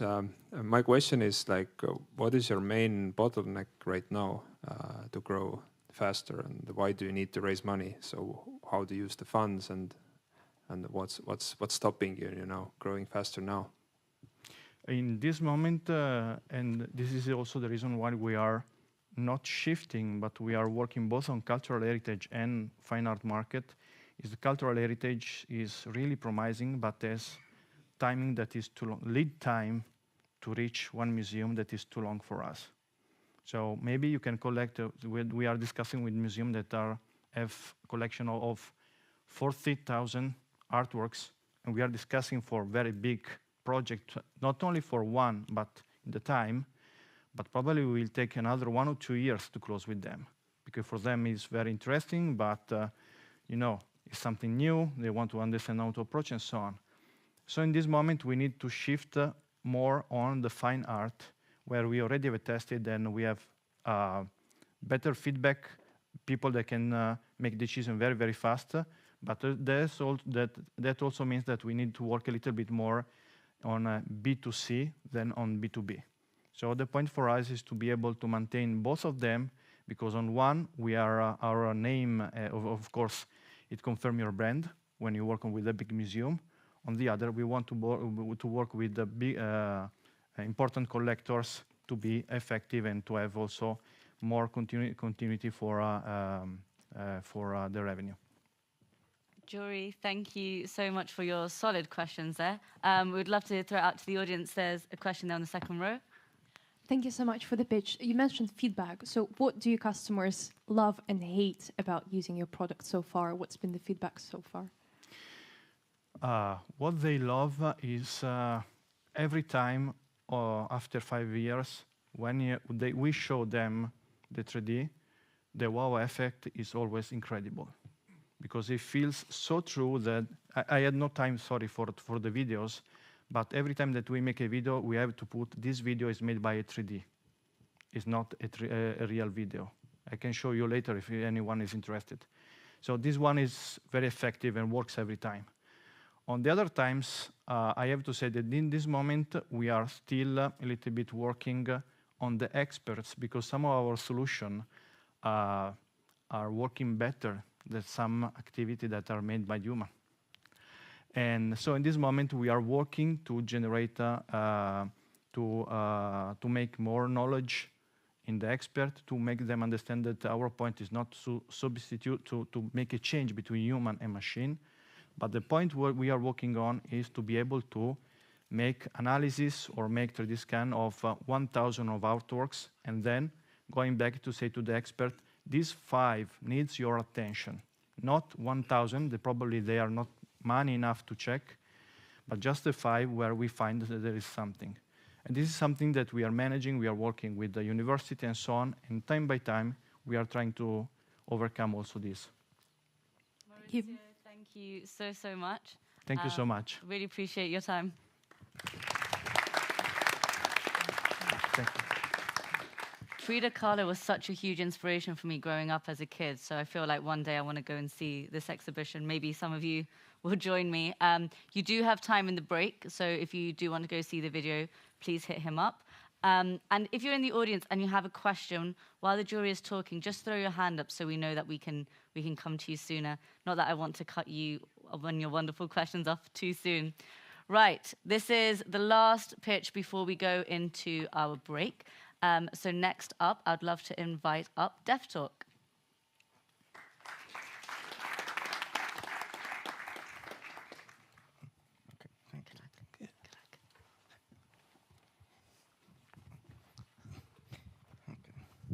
Hello. Hello. Hello, everyone. My name is Ali. And I'm Vamik. Vamik is my eyes because I'm blind by birth. And Ali is my ears because I'm deaf by birth. And we are a Deaf Talk team. We are here to bridge the communication gap for the deaf community. And we are from Denmark. So as a deaf person, it was really challenging for me to navigate on the daily basis of life in trying to understand from the media, teachers, hospital, anywhere. And that was the reason why I had to move to the US for the physical interpreter. And because of that, I was able to be part of the society. And then I realized that there were 500 million deaf people who don't have a facility. And that's why we have decided to build this platform to empower the deaf community. And Vamik is not alone. It's 466 million deaf people across the globe facing that particular challenge in order to communicate with the general public, accessing to media channels, information, and much more. Because of 2 major reasons. One is the lack of sign language interpreters, and other is 90% of them unable to read and write. According to WHO, for 8,000 deaf users, only 1 sign language interpreter is available. And we are bridging this gap by providing digital sign language interpretation services wherever, whenever required. We have 2 major products. One is a mobile application, and other is DT360, which is an AI solution. Currently, we are operating in 5 markets, which is Denmark, Singapore, and looking forward to including new avenues as well. Here is a screenshot of a current mobile application in which we connect deaf users with human sign language interpreters via video calling solution. It's just an Uber for sign language interpreters, and they have different key features. Whereas our AI solution translating from text to sign and voice to sign in real time. The accuracy is 98%, and it's just simple plug and play for the B2B clients. Here is a small demo. It will reflect how it works. I tried to save her, but it was too late. Her skin was ice. Her hair turned white. Your sister is dead because of you.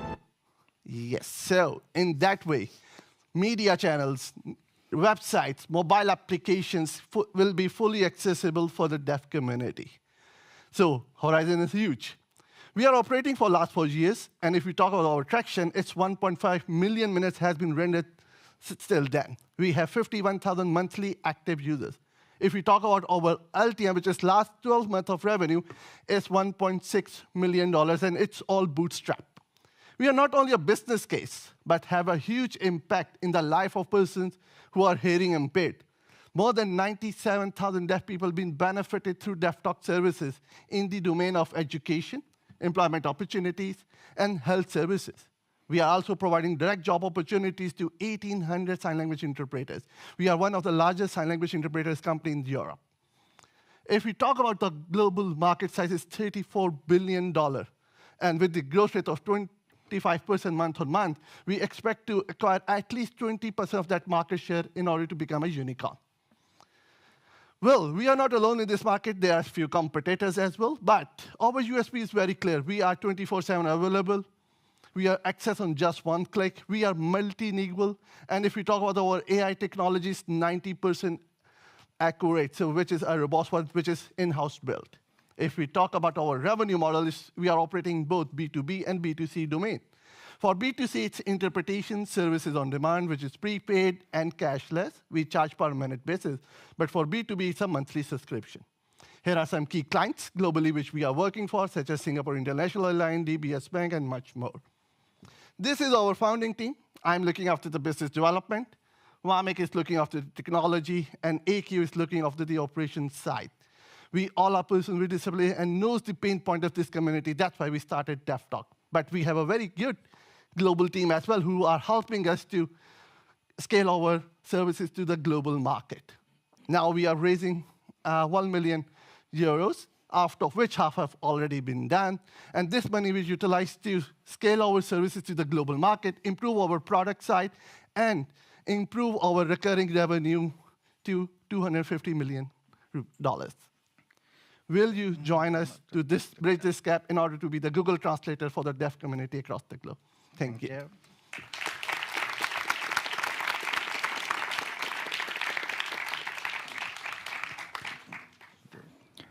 Hi, quite impressive. This is a field this we've in Oppo have been tracking. We actually had one company in this space in our program. So when you say multilingual, do you mean sign language multilingual, or currently you support one sign language standard? Yes, it's both. From voice to sign, it's both multilingual. Currently, we are operating in English, Chinese, Spanish, and same in the sign languages in Danish, German, Spanish, and Chinese, and ASL, which is American Sign Language. Nice. And one quick question. Are you familiar with competitors that do also try to automate a language to sign language? And have you seen competitors in this space and their performance? Yes. Okay. Do you have technical? Do you outperform them technically? Actually, most of the competitors which are working, they are working on the GIF technology, but we are on generative AI. We have developed our own LLM modules. So basic key elements of our success element for it is like we can adopt any sign language in just less than 2 months of time. Nice, and accuracy is 98%. Very nice. Yeah. Hi. Very impressive product, and I really enjoyed listening to your pitch. And would you, lots of questions actually, so try to just ask the most important one. How are you considering any partnerships with interactive screens in the public areas? Yes. Use it as a product? Why not? Yes, that's why we are working with McDonald's to have that interactive screens. We are working with the Copenhagen Airport as well, so that can be one. But it can be multi-technology because we want to make Facebook accessible. We want to make Teams accessible for the deaf community. We want to make Google Workspace accessible. So why not that these big tech giants can be our potential exit strategy? Maybe a quick one. Obviously, I would probably imagine, correct me if I'm wrong, that you probably partner and work with governments, like in Singapore and in countries that you've mentioned. Does I would imagine government to support the project as well in those countries? Yes, that's one part of bootstrapping as well. So Danish government supported us a lot, and we are working with their communes and hospitals as well. And what is your business model at the moment on B2B, and what's your revenue approximate at the moment? Well, if we talk about the cumulative revenue from B2B, B2C, it's 1.6 million ARR. For B2B, it's a monthly subscription. We have different packages, starting from the standard, which starts from $1,000 per month and up to $10,000 per month. And it gave both elements on integration of AI services as well as the human interpretation for banks, for government services, as well as for airports. Thank you.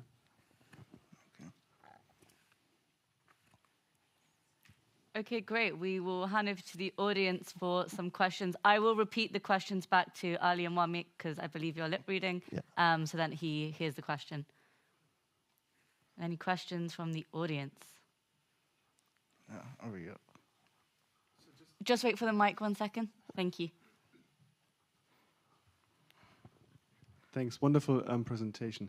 Just for me to understand the product better, so your application would sit as a layer on top of whatever you are watching. If you're watching a Netflix video, you could layer your application on top. If you're watching a YouTube video, you could layer your application. Is that the way I have to think about it? Yes, indeed. It's integrated with the YouTube system, with the Netflix system. Currently, when you play a movie on Netflix, there is a button for subtitles, as 90% of deaf people are unable to read those subtitles. So they are not aware of those movie, what is going on. So there will be a button for sign language. So there will be on top, right, left, anywhere they want. And a pop-up comes with an avatar of their own choice and able to saw the movie. Thank you. We have time for one more question. I believe there's one on the jury. Okay, actually, thanks for that question. There was the same question as I had. And I also would love to know, is it also possible to integrate this for real-time shows, like TV shows? It's real-time. Okay, It's real-time. All right. That's why we are raising money to have GPUs. Okay, cool. Wow, excellent. Really impressive. We actually do have time for one more question if you wanted to ask it. Thanks so much. So I've read that you created over more than 1,000 jobs, which is really impressive. I just want to ask if you had a meeting with some health insurance companies, because this could help a lot, right? Yeah, it is an excellent question. Unfortunately, we couldn't able to tap up that one go-to-market because that's where we lack go-to-market. We can connect with you and understand how we can connect. That's one way we want to work in the US arena, because over there, US companies work with insurance, and we are unable to tap down that market, the insurance one. Ali, Wamik, thank you so much for your presentation. Thank you.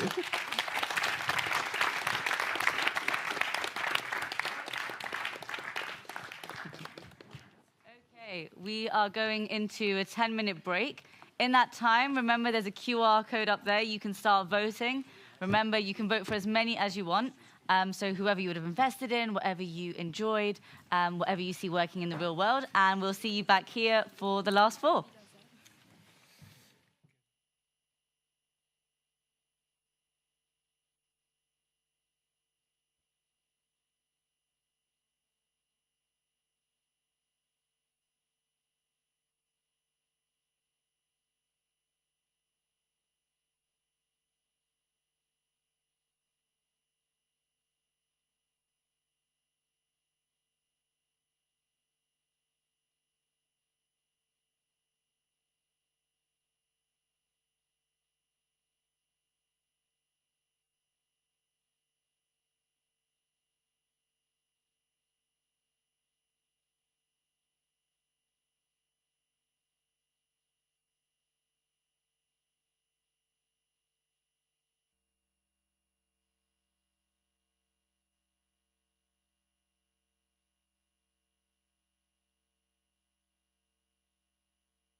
Okay, welcome back. I hope you got some coffee, got caffeinated, woken up. I made some people jump with my voice, sorry.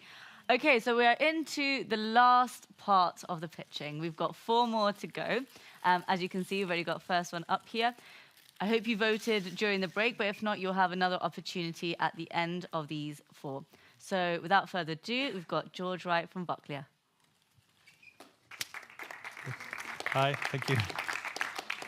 Hi, I'm George, the founder and CEO of Voclear. And we are a music software company, and we're a group of AI technologists, ML experts, we're user-centered designers. We're adept at taking our technology and commercializing it. And most of all, we're in tune with what music creators want. And we're building them the platform to capture musical inspiration. So that's for about 400 million music creators, and it's worth about $11 billion. And how do we do that? Well, we use the voice. Everyone in this room is capable of coming up with ideas for music, and we all have a built-in tool for audio expression. But it's quite difficult to plug that into the music-making workflow. And so that's why we made Doubler. Doubler is a voice to MIDI translating software, so I can use my voice to control music-making software. I'll give you a quick demo, which is hence why I'm doing this rather than what everyone else is doing.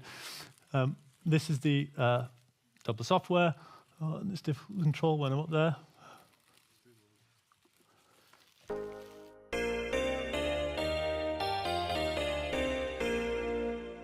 It's converting that to pitch notes. I've got chords on. I can also do something like, pop this over. It's very difficult to control on this big screen.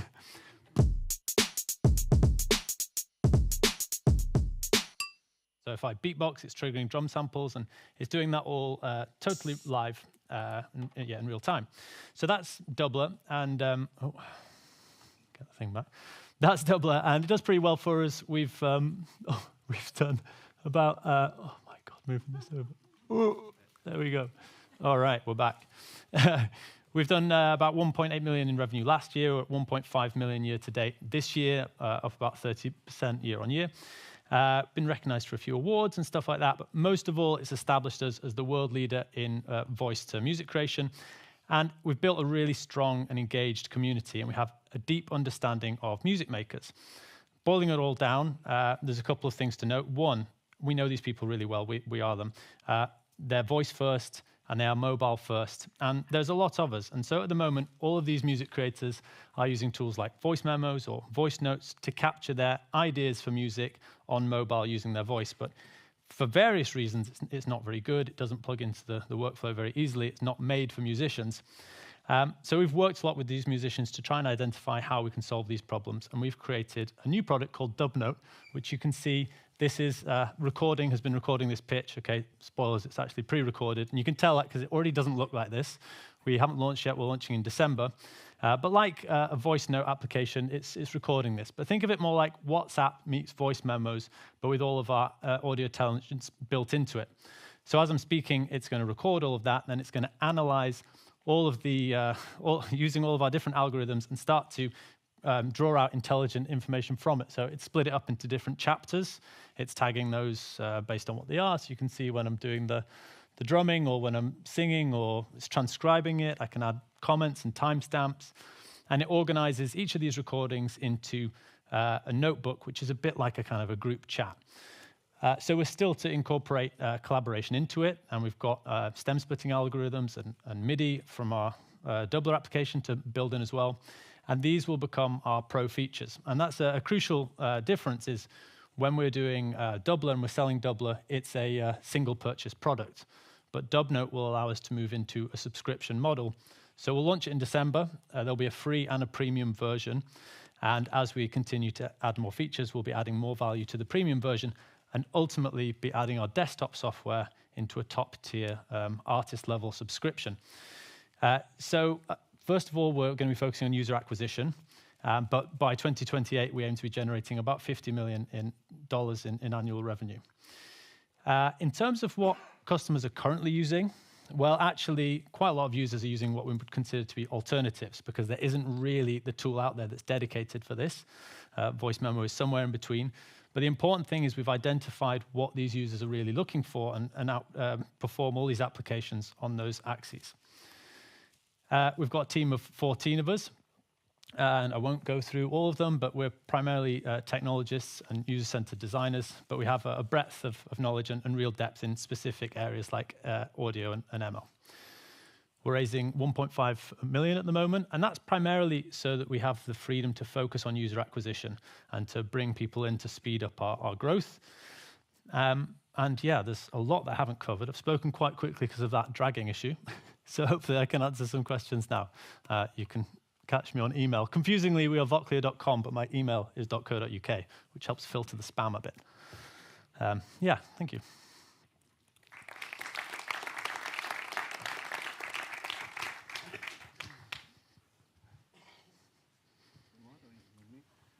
So, George, thank you so much for the pitch. I really love it because when I was young, I tried to produce some music and I failed big time. So, my first question is, I have two questions. So, the first question is, what hardware do I need to use it? The second one is, how deep do I have to be in the musician theme? That means, is it like customer friendly that your app is like giving me, I don't know, the beat or telling me that that you need a 4/4 tact or whatever, you know? So. Yeah, so to answer both your questions, when we first launched it, Doubler, it was a studio kit and it comes with a microphone, and this is our microphone. We still sell a studio kit with the microphone, but actually our biggest selling product is software only. And for that, we have you can use any microphone and you can calibrate it. So no hardware requirements other than a laptop. There is a software requirement to use Doubler, which is it is a controller. So you can use it with any music making tool, GarageBand, Ableton, Logic, but you have to be using some kind of music making tool because it's a controller for that. And those tools range in complexity and difficulty. Our tool is very intuitive and easy, but if you try and use if you want to learn music production, that's a bigger thing. But the mobile app is no hardware. It's just the mobile app, and you don't need to use music making tools. You can if you want to. You can export to those. We're going to have a desktop version of the program, so you can just drag and drop straight into your workflow. That was only the first question. Okay, so you can import stems also. So it's not only by audio. You can do it by MIDI or. Yeah. So everything on the demo that I showed you it's all MIDI. On the mobile app, it's starting out as all audio. And then we're integrating our technologies so that then that's one of the pro features. You can get the MIDI out of it as well. And the stems as well, yeah. We do vocal isolation and stem splitting too. So you can do rework of PCs is really useful. So you can really adapt the music to what population you want to target. You can even work with artists to do remix, to add them, to get creativity, go see publishers, create questions in a lot of questions at the same time, but it inspires a lot. Yeah, so at the moment, it's quite a personal tool, but for the mobile app, the idea is to bring in collaboration, and then the third tier, because say you record something, and it splits up for you into clips, and then each of those clips can be translated into MIDI, and those can become chunks to make a new song. And then you can share those with other collaborators or publicly if you're an artist, and people can use this is my beat, this is my section, and you can start to build up a song from bits you've made and from bits other people have made as well. But that's probably about at least a year away, I'd say. Okay. Yeah, just the last one, since I'm here. And for the right collection, how do you take a percentage as you write the piece? Do you feel it? No, we're really invested in the creator, and we don't take any ownership of anything that they create. It's just a tool that you use to help you with your creation. Like I say, for Doubler, you buy it outright, but for the mobile app, you subscribe to it on a continuous basis. Okay, thanks. How many active users or how many people purchase Doubler? Since we started, about 40,000. And in terms of active users, I was having this conversation earlier, it's quite project focused. So we have really good year-long retention, if you like, but people can work on a music project intensely for 2 weeks, and then they don't pick it up again for another 2 months. And so we have to go with that silo of music making. But one of the reasons the mobile app is so interesting is people working on a project, like with Doubler, is an intensive period, but documenting ideas is continuous. Do you have some split of those users in terms of what kind of musician, whether they're singers or piano or guitar? So a lot of the desktop users are more in the production, they're producers, beat makers, stuff like that. But in the mobile app, we're running on test flight already, and we have far more singer-songwriters and vocalists. People aren't necessarily using the desktop music making tools, but they just want to get into it somehow. So it's a we've got about 200,000 followers on our socials built on Doubler. And a lot of those are producers and stuff, but then that will be our launchpad into a much wider community that includes a wider genres that we use the mobile app. Okay, thank you so much, Jory. Okay, you can hear me now. Thank you so much, Jory, for the questions. We're going to go to the audience. Is there anyone who has a question? On the front row, we've got a question. Great presentation. In time, do you see closer integration between Doubler and the mobile app and potential to wrap some of the Doubler functionality into the subscription? Yeah, 100%. So what I didn't go into, we already have a VST, a plugin that sits in music making software for Doubler. And that can really be our integration point for the mobile app as well. But we've also built cross-platform. So the idea is we can already run our mobile app on Windows and Mac, and then you can just drag and drop across, and that can go via the MIDI creation elements of Doubler. And we start with a free and a premium subscription. And once we don't want to shoot ourselves in the foot. Doubler gives us great revenue, so we don't want to suddenly pull the switch on it. But when we're happy, we're going to introduce Doubler as a top tier of the subscription. You get everything because they all talk to each other. We'll take a second question from the audience. I think there's one on the second row. Hello. It was great to see the product in real time. Thank you so much for this. So your ideal customer profile, is it more towards people who are just getting into the industry, or is it an equal split between sort of professionals? It's a really difficult question to answer. The appeal of being able to use your voice is great for those that are first getting into it. But we also work with, artists that they're never going to stop using the piano, but they use Doubler as well because you can do vowel tracking and stuff like that. You can manipulate the sounds that you play the melody on the piano, but you manipulate the sound using your voice. So a bit like a guitar, is it for a beginner or is it for someone on stage? It's wherever you are in that work, in that series of development, you can get something out of it, but what you get out of it will be different depending where you're at. Sure, I'm just thinking, obviously you get paid more from the big guys, right? Is from established artists, like what can you offer to them so that you can increase, your essentially traction? Well, I mean, we work with a lot of artists on the promotional side of stuff, so they have obviously engaged fan base, and often that fan base are customers as well. So we work with a lot of artists on the promotion side of things like that, and then they can get a cut back if it's like on their YouTube channel or something like that, or we'll just pay them outright for some cool piece of content, or often they just want to use it anyway and let us know. But we don't have scales of like a way of charging an artist that's successful a lot more. Often they get it for free. George, thank you so much. Thank you for your pitch and for doing a live demo. Can we give him a massive round of applause? I don't know how many pitches you've all been to, but live demos so often break or go wrong, and I think that went as smoothly as we could have ever expected it to go. We have 3 more pitches that are going to be coming up, but we're just going to clear the stage to make sure that the next person has all the space to wander around and talk and whatever. In the meantime, we are going to get the QR code back on the screen, hopefully. So this is your opportunity to take that vote. And you'll have a few minutes to do that. Have you been enjoying the pitches so far? Yeah? Okay, awesome. Have we still got enough energy for the next 3? Absolutely. Absolutely. Why is it only the front row saying absolutely to me? Yeah, there we go. Okay, amazing. Right, are we ready? Yes, we are. Okay, so next up, we have Adam Majewski, who is going to be representing his company, QuestPass. Welcome to the stage.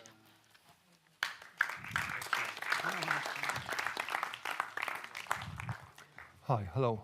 Can you hear me? Yes, okay. So we are QuestPass. We make people pay attention. This is what a typical web page looks like, although it doesn't work. It should be. Okay, so this is what a typical web page looks like. It has many ads, but those ads are getting less and less effective due to ad blocks, ad fraud, and enormous banner blindness effect.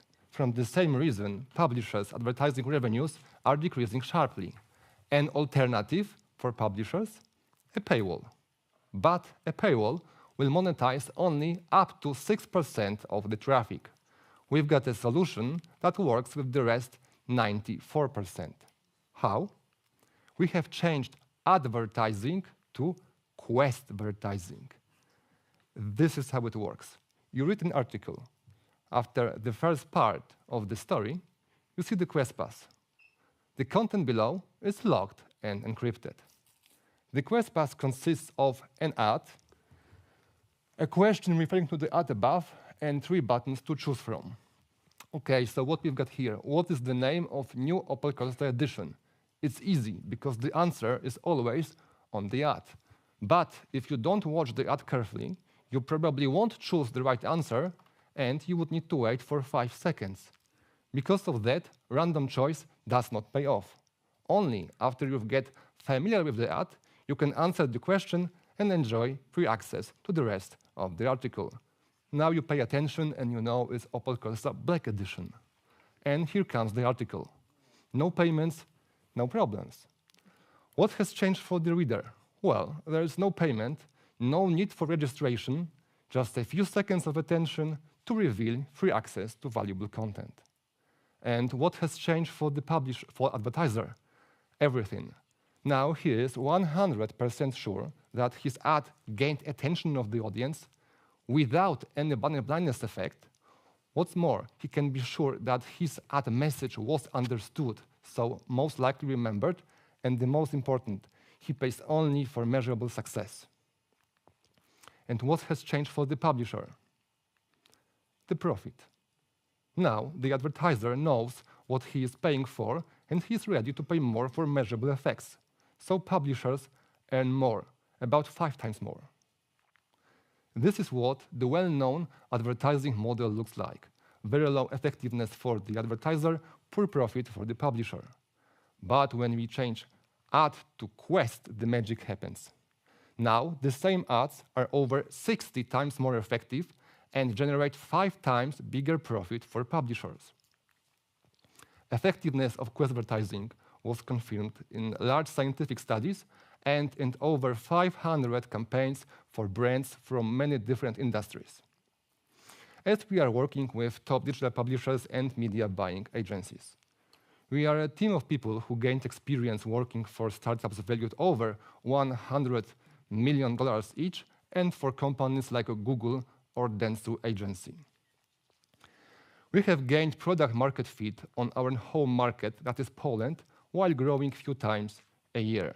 But the global growth potential is much, much higher, as digital ad spend in Europe alone values over 25 billion euro per year. Bootstrapping is slow.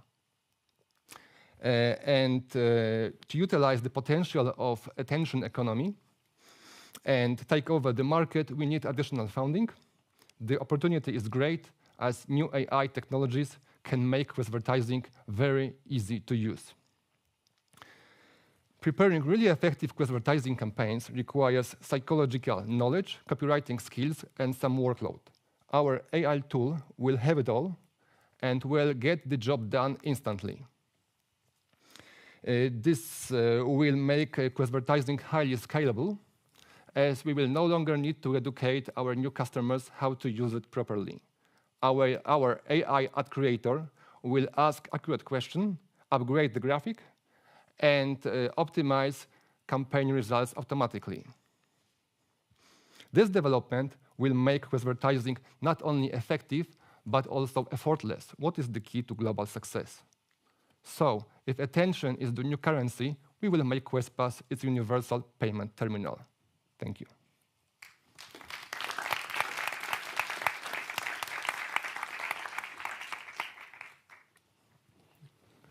First question from me. So I think it looks like a very genius product. I think the question is like, what is your secret sauce or mode that, like for example, Google wouldn't do himself? I mean, right now maybe it's getting bigger and bigger, and they see it working very effectively. Why not implement it ourselves? So about defensibility, yes? Yes. If Google can copy it. Of course, if you have this kind of company, you can copy anything. But let's say, for example, Google has started paywalling, hard paywalls in the States, and didn't work. So it's not only about having money, it's more about buying companies who have the know-how. When you are Google, you most likely buy something who is already prepared, rather than do it yourself. For example, in terms of advertising, Google was experimenting, but also bought a company from rewarded ad. So they wanted people to watch the ad before they revealed the content. But there was some serious problems. For example, not many people would like to watch 30 seconds video before they can reach the article. So even Google can be mistaken. In their opinion, usually it's better to cooperate and to buy a company, because even for us it would be an exit. For them it would be just nothing.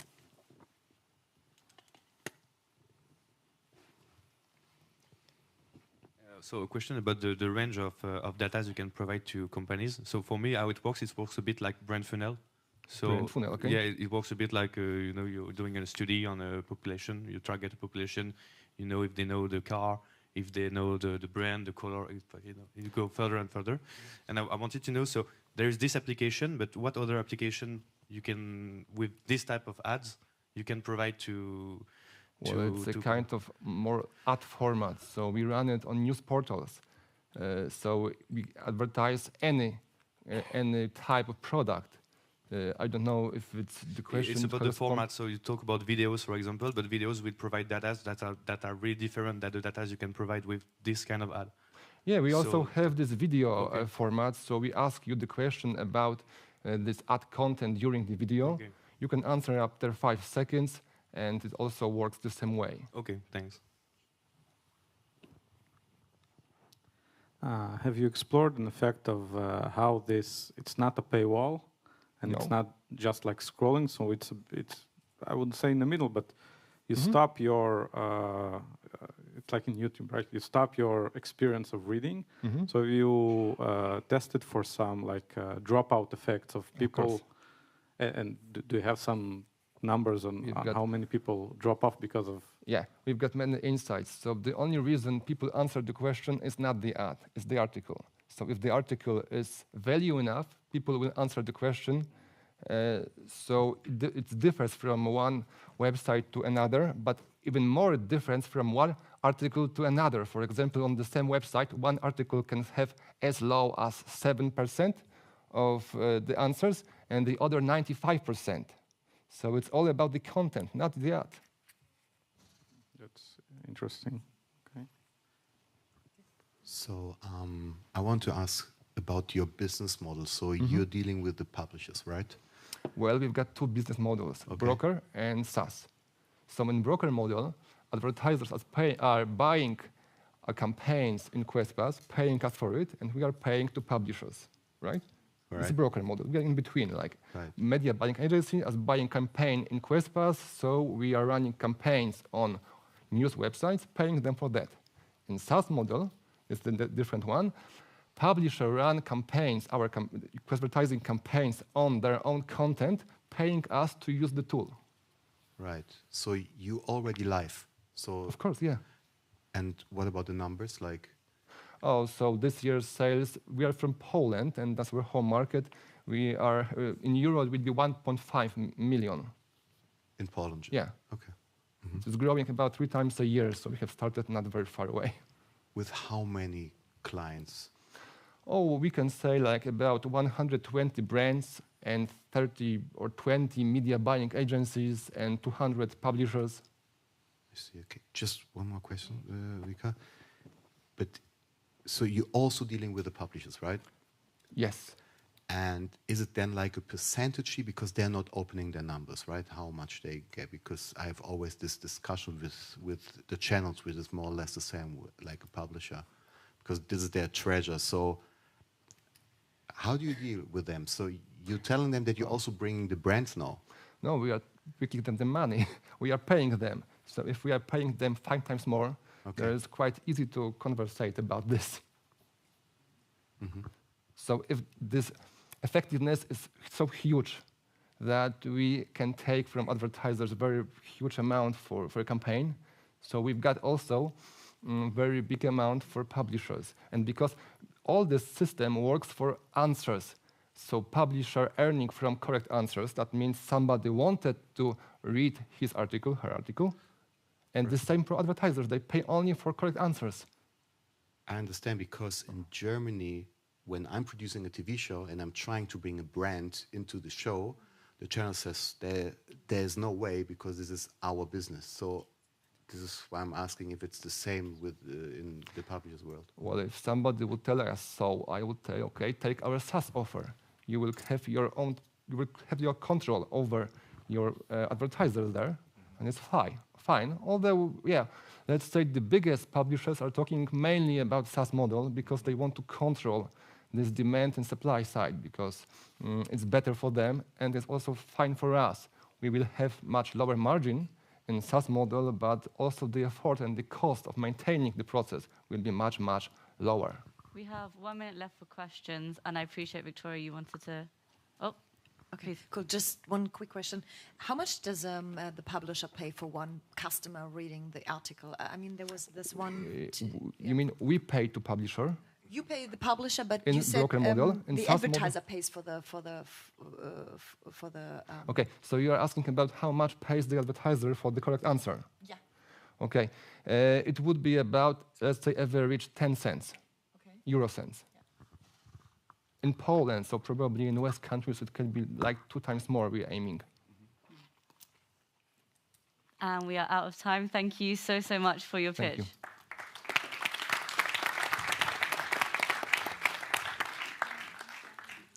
Great. Sorry, audience, we will come to you next time for some questions, I promise. We will leave you a minute. Okay, next up, we've got Celine Udrio. Here is your clicker.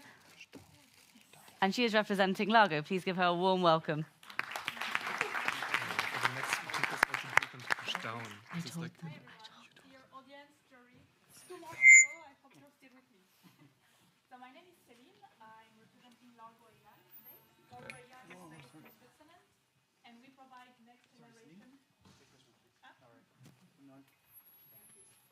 Hello? Yes. Oh, yeah, that works better. So yeah, Largo AI is based in Switzerland, and we provide next-generation storytelling tools for the movie and advertisement industry.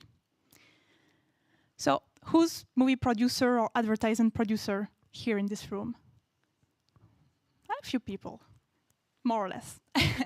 So I guess, you know, for creating an advertisement or a movie, it takes a lot of time. And there's a huge amount of decisions that you need to take during the whole process. You start, for example, with the script development, select a budget, the casting, then go to production, post-production, distribution, etc. But all these decisions during the whole process are mostly taken using your gut feeling. And that was the market opportunity 4 years ago with Largo AI, to disrupt an industry heavily reliant on gut feeling, to provide a SaaS platform dedicated for filmmakers, studios, advertisement agencies, or creative departments of brands, to combine this gut feeling and creative expertise with AI. Super easy platform, no code, no prompt, simply upload your script or your idea on the platform, and then in a few minutes, the AI will give you results. For example, which content is best for which audience? Who is your audience? How they will react to this content? Which actor is best for each character, and also what are the financial success of your content. For example, on box office, streaming, or buying interest from your customers if you're a brand. Over the past 4 years, we have seen 3 major advantages from our customers. So the first one, since there's a lot of content that is failing, unfortunately, not even going to production sometimes, Here, the users of Largo have tripled the chance to go to production, which is huge. And then, second advantage, the audience success went from 30% to 80%. So they could really target the right audience. But also, third point is the time reduction. Because just in a few minutes, the AI will provide all these results that will take you weeks to have. So it's really reduced the time to pre-test the content to 95%. And why now is a great time to invest in AI and in us? So as you all aware, AI is really booming. Over the last 1 year, it has quadrupled the interest of AI in media industry. But also you see on the dashed line, this is also the number of video content that is produced, which is increasing as well, which makes this industry very competitive to have the right content to distribute. And that is really, with the right product of AI, you can really gain a huge market share. And why us? So at the moment, we have a bit more than 500 happy customers with us, ranging from independent producers to studios like Sony Pictures, or we have with agencies TBWA or Turkish Airlines as a brand. In terms of technology, we have 2 patents from our generative and predictive AI, being a spin-off from EPFL in Switzerland, which is one of the top 10 tech university worldwide. Business model, we have annual subscription-based business model providing different types of packages, which allows us to really tap a wide market segment. So independent producers, studios, broadcasters, we can really have a different package for everybody. We have also good proven go-to-market metrics. Not only we tripled our MRR in the past 12 months, but we also almost tripled our customer lifetime value by maintaining a very low customer acquisition cost. So we have really good customer loyalty, customer referral. And the financing plan, so we are currently raising our Series A investment of 5 million euro. 4 million is secured. So is it a coincidence? I don't know. So we have the room for 1 million euro left for this round. And the money will be used mainly to develop the team, so for the HR part, because we have a lot of requests, and unfortunately we are missing some opportunities at the moment because of the team size. Although we have a really great team, we have a bit more than 15 people in Switzerland, in California, and in London. Thank you very much, and I'll be happy to answer any questions.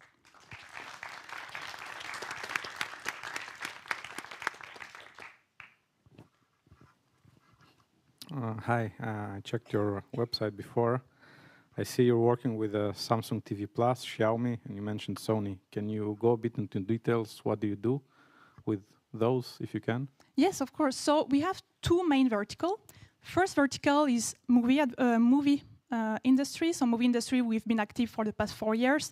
For example, Sony Pictures, they use the platform on an annual basis to test the content, to know which one is best to select, to distribute, for example.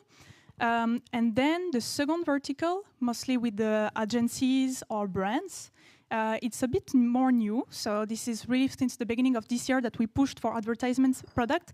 They can pre-test either advertisement campaigns, new products that they will launch, or new ideas for business on the platform. And one quick question. So what kind of output do you generate for your clients? Not just general, what audience, like, can you go a bit into detail what you can kind of cluster or identify or suggest? Yes, so there are a few different parts. First part is really related about the content. So what's, for example, for a movie, what genre are your movie, how it compares to similar content. Then you have a part about casting, so what's the cast dynamic, some actors proposition that best matches each character, and then a financial and audience prediction. So who is your audience in terms of demographics, in terms of localization, and then a financial forecast on streaming, box office, or if you're a brand, impact on buying interest or likability of your advertisement or product. Okay, thanks. Thank you. Just to understand how this, so all this data is coming, so is there some kind of user testing involved, as I saw? And when is the AI is actually kicking in? Because where is the data coming? And also, is there some kind of human in the loop? Because if you're providing this data to the producers, right, so you need to check it. Is it like adequate as well, right? So there are two parts of data. So one part of the platform is predictive AI. So if you run a script on the platform, you will have insights about all the past data that has been done. For example, we have everything that is public, IMDb, Box Office Mojo, all this data. We have also private partners providing us data, and we had also our own VOD platform for audience insights. So this is really based on the past, but we'll also have a generative AI part, which we call Simulated Focus Group tool, which is a new tool actually that we launched this year, where we simulate new people. So we take you, for example, we ask you a lot of questions, we try to understand your behavior, and then next time we want your opinion on the content, we don't need you as a person anymore, we use your digital twin, and this is how you can pre-test the content super fast, and this is a bit more live data, if you want. That sounds amazing. Thank you. We're going to go over to the audience and give them a bit more time this time. Audience, do we have some questions? Okay, we've got one up there. We've got our roving mic. Okay, let's do that one first on this side while we get the mic ready. I will come to you, promise. Thanks, very inspirational. Question, yesterday there was a guy, Tobias from Synalytic. What's the difference between what you guys are doing and what Synalytic are doing? I was searching if he was there. No, didn't see him. No, he left last night. So I can tell. No, I'm kidding. Yes, indeed. So we are not alone on the market. We are 3-4 companies providing AI to the movie industry. Our main difference, I'll say first, we are really pioneering Europe. We started in Europe. Actually, that was, I think, very useful for us because we really had to develop our tools specific to each country because you cannot just generalize like Switzerland and Germany and Austria. It's very much different. So starting like this allowed us to be very scalable. Synalytic, I haven't used personally Synalytic. We had a good relationship with them, so there's no problem. But we really generate the data from analyzing the script. So really a bit more actionable insights about the content. And very scalable to each countries, mainly in Europe and in US at the moment. And there's a second question just here. Yes, thank you. This sounds really cool. Could you maybe share a story of how accurate the predictions have been for maybe a film that was put into the platform in the beginning and then to see how it actually did in the box office? Yes, sure. So I think, very quickly, sorry. So we've measured the green lighting process, for example, for a movie. When we predict box office data, we say, okay, your movie most likely will be between 2 million and 3 million at box office. So 80% of the time we were inside this green lighting bar that we gave. 10% a bit off, and 10% we were wrong. So AI is not a magic wand. It's not 100% accurate, but we are really happy with our accuracy and also to see how the producers can actually raise more funds to go to production. Thank you. Celine, thank you so much for Thank you very much.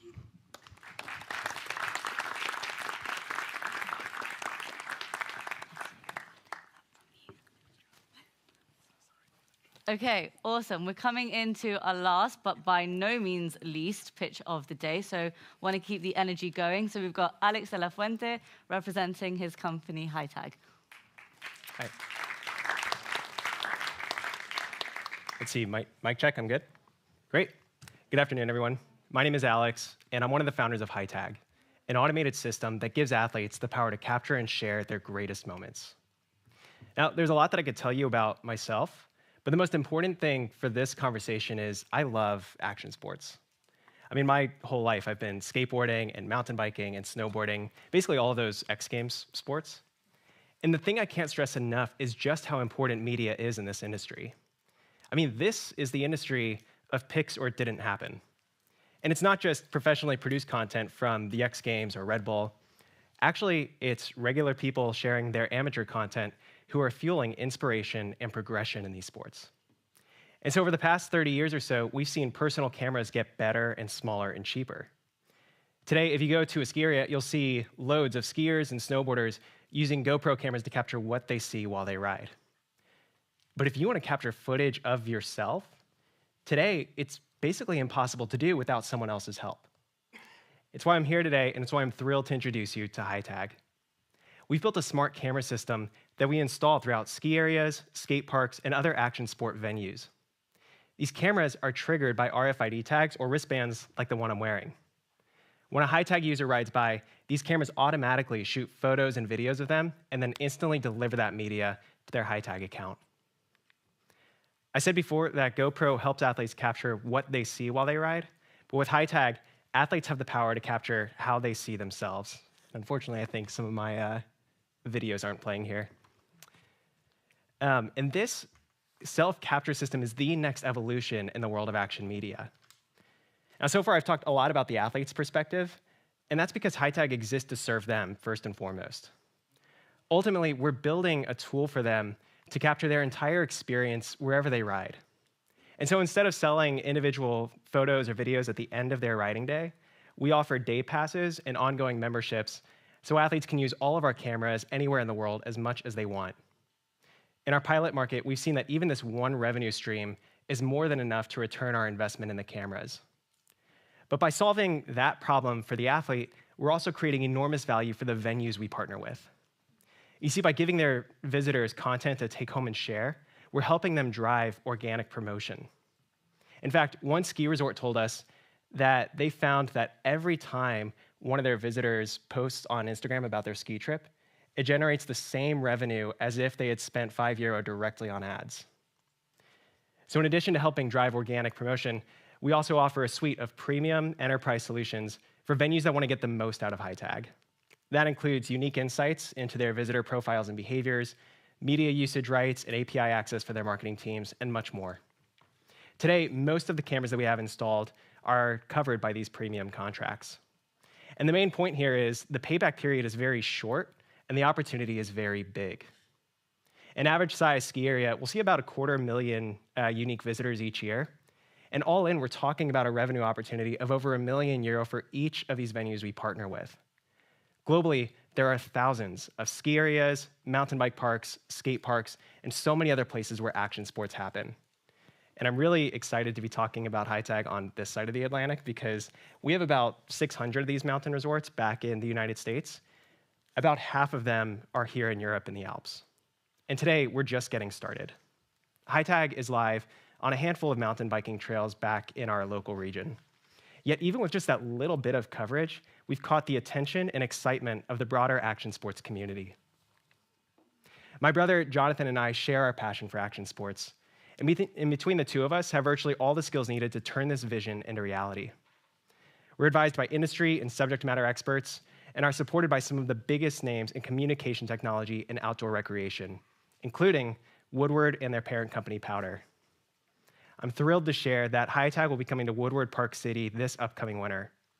This will be our very first mountain resort, but it's even more than that. In addition to ski slopes, Woodward features a downhill mountain bike park, multiple skate parks, and all sorts of other training facilities for athletes to push their limits. In fact, this is where the US ski and snowboard teams will train for the next Winter Olympics. After installing at Woodward, we'll begin expanding to their sister destinations throughout North America. We're actively raising capital so we can address these opportunities. And now we've split this up into 2 tranches so that we can quickly raise the portion that we need to go and execute at Woodward. And so today we're looking for just a few more investors who primarily have experience in the action media industry or in scaling consumer media platforms, or who just want to finally get a good shot of themselves skiing. So if that's you, please come and find me after the pitches today and join us in building this next evolution of action media. Thank you.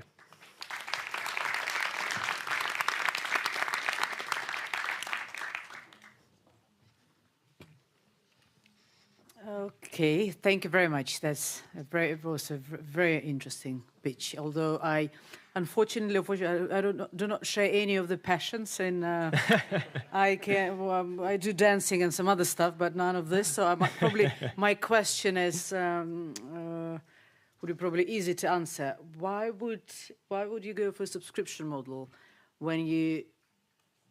Here I might be wrong because, as I said, while sometimes you just need few shots when you're skating, or a few shots and then few times a year, rather than pay for the full subscription on an annual basis. So and then there's the second question based on that is, if that's the case, and people obviously interested to go for the subscription model, you talk about revenues and partnering with venues like snow parks and different other parks. So it's a B2B model, but at the same time you're talking about the B2C revenue projections. That's what I've seen in the presentation. So it wasn't clear to me. Sure. Yeah. So there are a few different profiles of athletes that we're talking about here, right? So I think what you're describing there are some families who go and visit a ski park maybe once a year, maybe just want a family picture to take home. That's not our ICP, right? So increasingly, actually, professional action sport athletes are really just influencers. I mean, they still compete on a national or international stage at times, but a lot of them just create content and help promote their sponsors, right? And so even at the earliest stages, you find kids and teenagers who really just want to capture their own progression and share that as they go. In fact, whenever we started installing cameras, we thought that we were trying to capture specific moments on the trail. And really quickly, a lot of our users told us, look, we're trying to almost replace our GoPro cameras. We want to capture the entire ride. And so now we're having to get pretty creative about how we set up the cameras and make sure that we're capturing as much as possible. On the breakdown of revenues, so yes, we have both a B2C and B2B model. Whenever we began, we thought we were going to be charging for the installation and operation of the cameras. What we found was that led to a pretty long sales cycle.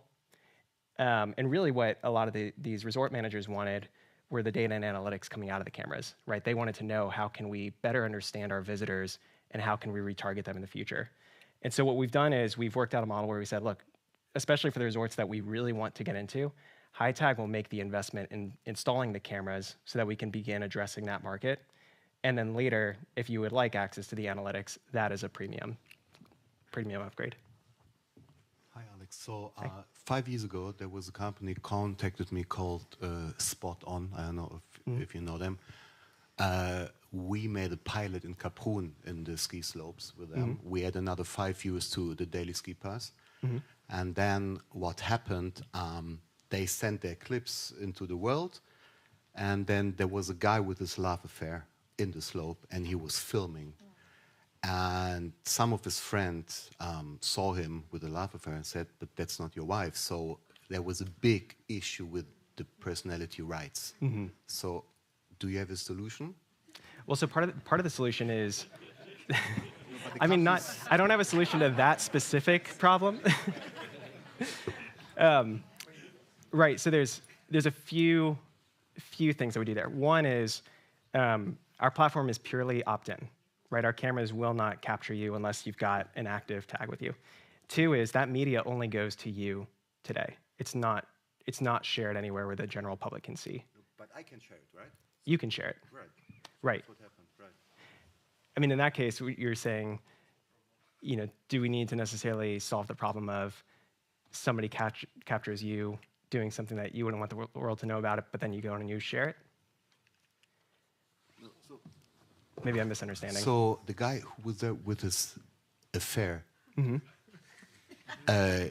didn't give like the agreement that someone can send the video into the world, right? So, and that's the main problem that we had. This was like a legal thing. He was the guy in the background then. Right. Because not the one who.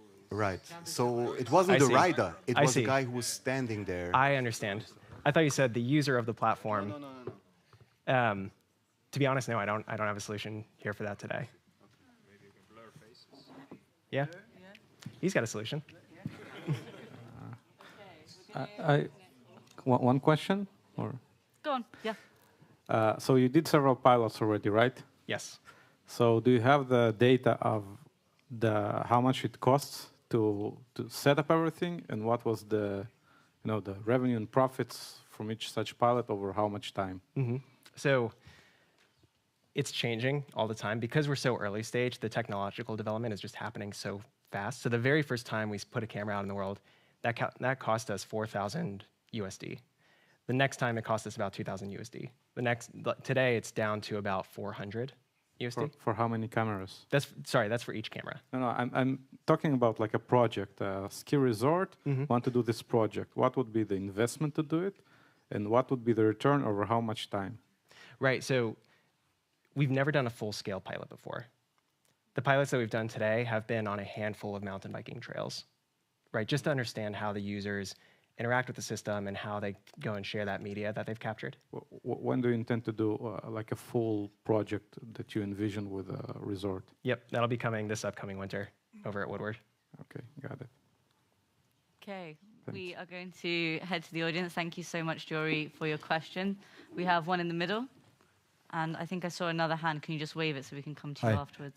So usually I don't like big brother who are watching us, but he is a positive big brother. I have a question about this hardware.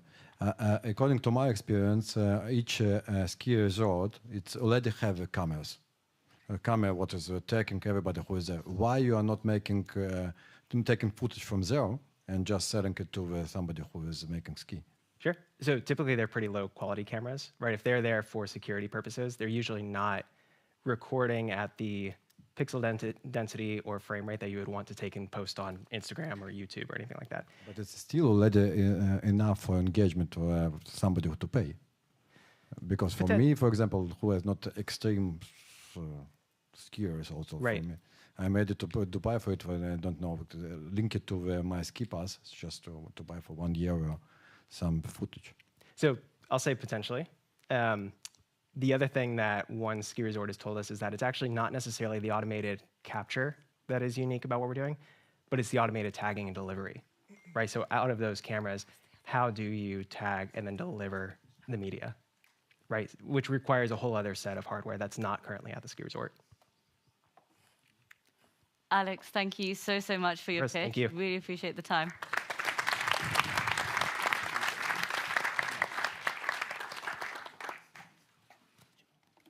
I'll take it with me. Okay, so that is done. We have seen our 8 pitches. Can we give them all a massive round of applause? And I also want to thank the jury, so can we give them a massive round of applause too? Thank you for all your questions. So we are going into a break now. It's a slightly longer break. We have 20 minutes. In this time, if you haven't voted, who hasn't voted yet? Oh, wow, you actually put your hands up. You know, normally when you try and name and shame people, they all hide.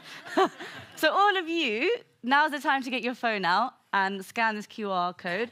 In fact, let's all do it together. Grab your phones, scan, because there is a prize for the person and the company that wins that. So it is worth your time to do it. You do have 20 minutes during the break. As we take a break, we do have a little bit of a treat for you, and it's not just the food. We are going to be listening to some music from a company called AI Beats, and I'm going to read a bit about them to you because it's super exciting. They're one of the innovative startups at the Raw Ventures in the pipeline. Victoria said earlier on, we've had some incredible applications, and there is some credible innovation, and this is one of them. They're a platform that empowers music creators and use ethical AI to generate fresh music in seconds. They can customize it within minutes, and you get full ownership as the user. It's really unique because the high-quality music production allows easy customization, it's accessible, and it's affordable. So when you're out there, go check out the music, see what the creators are doing, check out their website, and we'll see you back here 20 minutes after the jury, who don't get a break, have done their deliberation. See you very soon.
Hello, welcome back.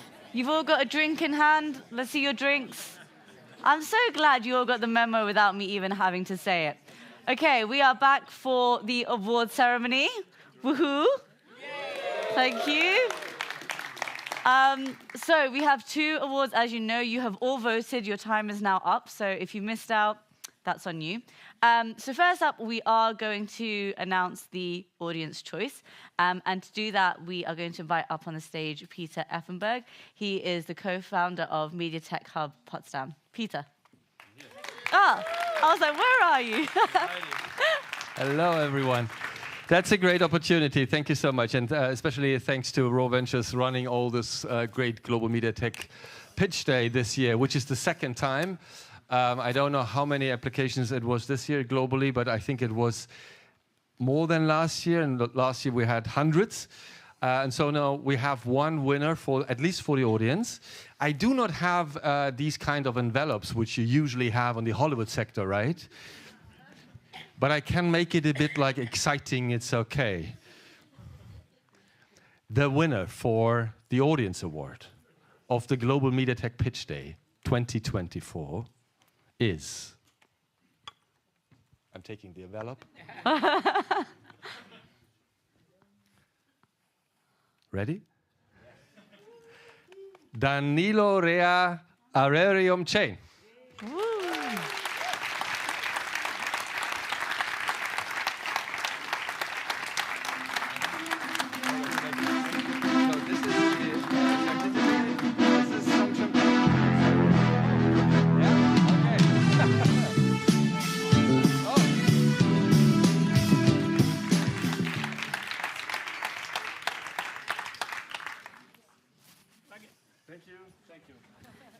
Congratulations, amazing.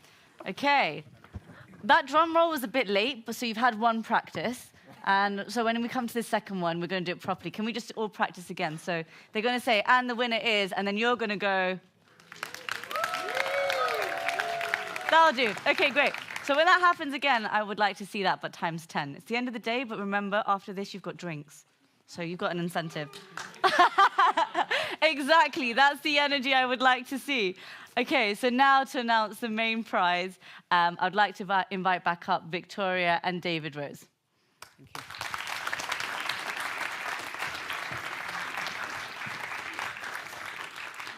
you. Okay, Peter, there were over 350 applications to answer the question, so it was a lot of work, a lot of projects that the team of Raw Ventures looked at, and it was, as I said at the beginning, very difficult to identify and see just 8 companies, 8 startups that we've invited here today.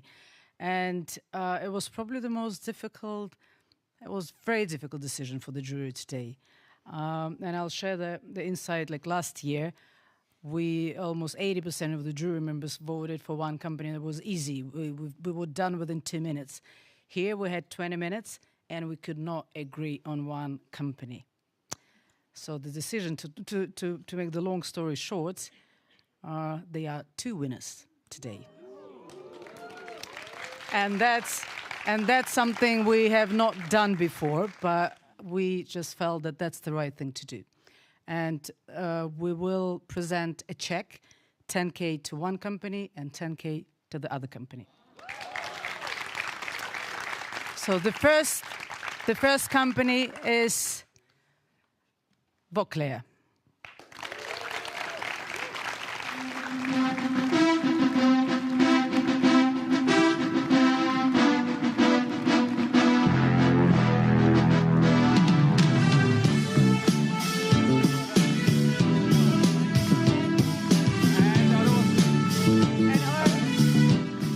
Hello. And our second winner, well done, Deaf Talk.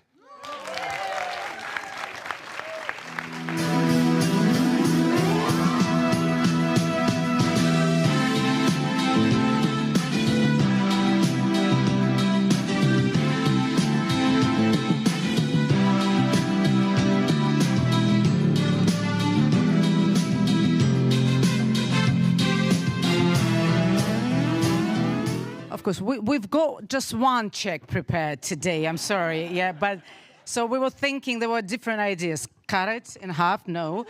Do you not give it to you at all, or but that's we will.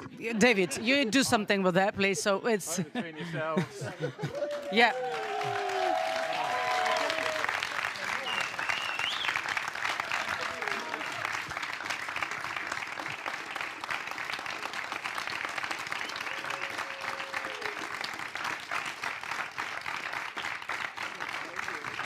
Congratulations, guys. Two very worthy winners.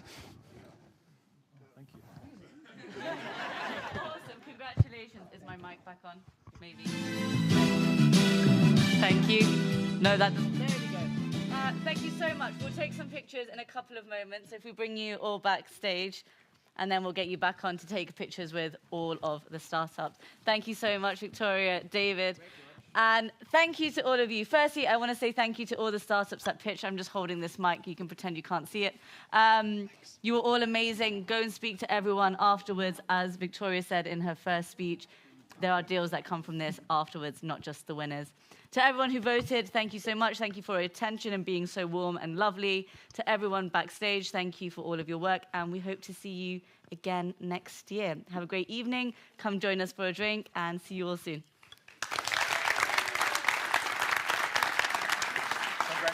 Thank you. Thank you. And actually, even in the okay, that's for you. I'm still on. Okay, I'm off now. No, you're not. I was. I'm off now.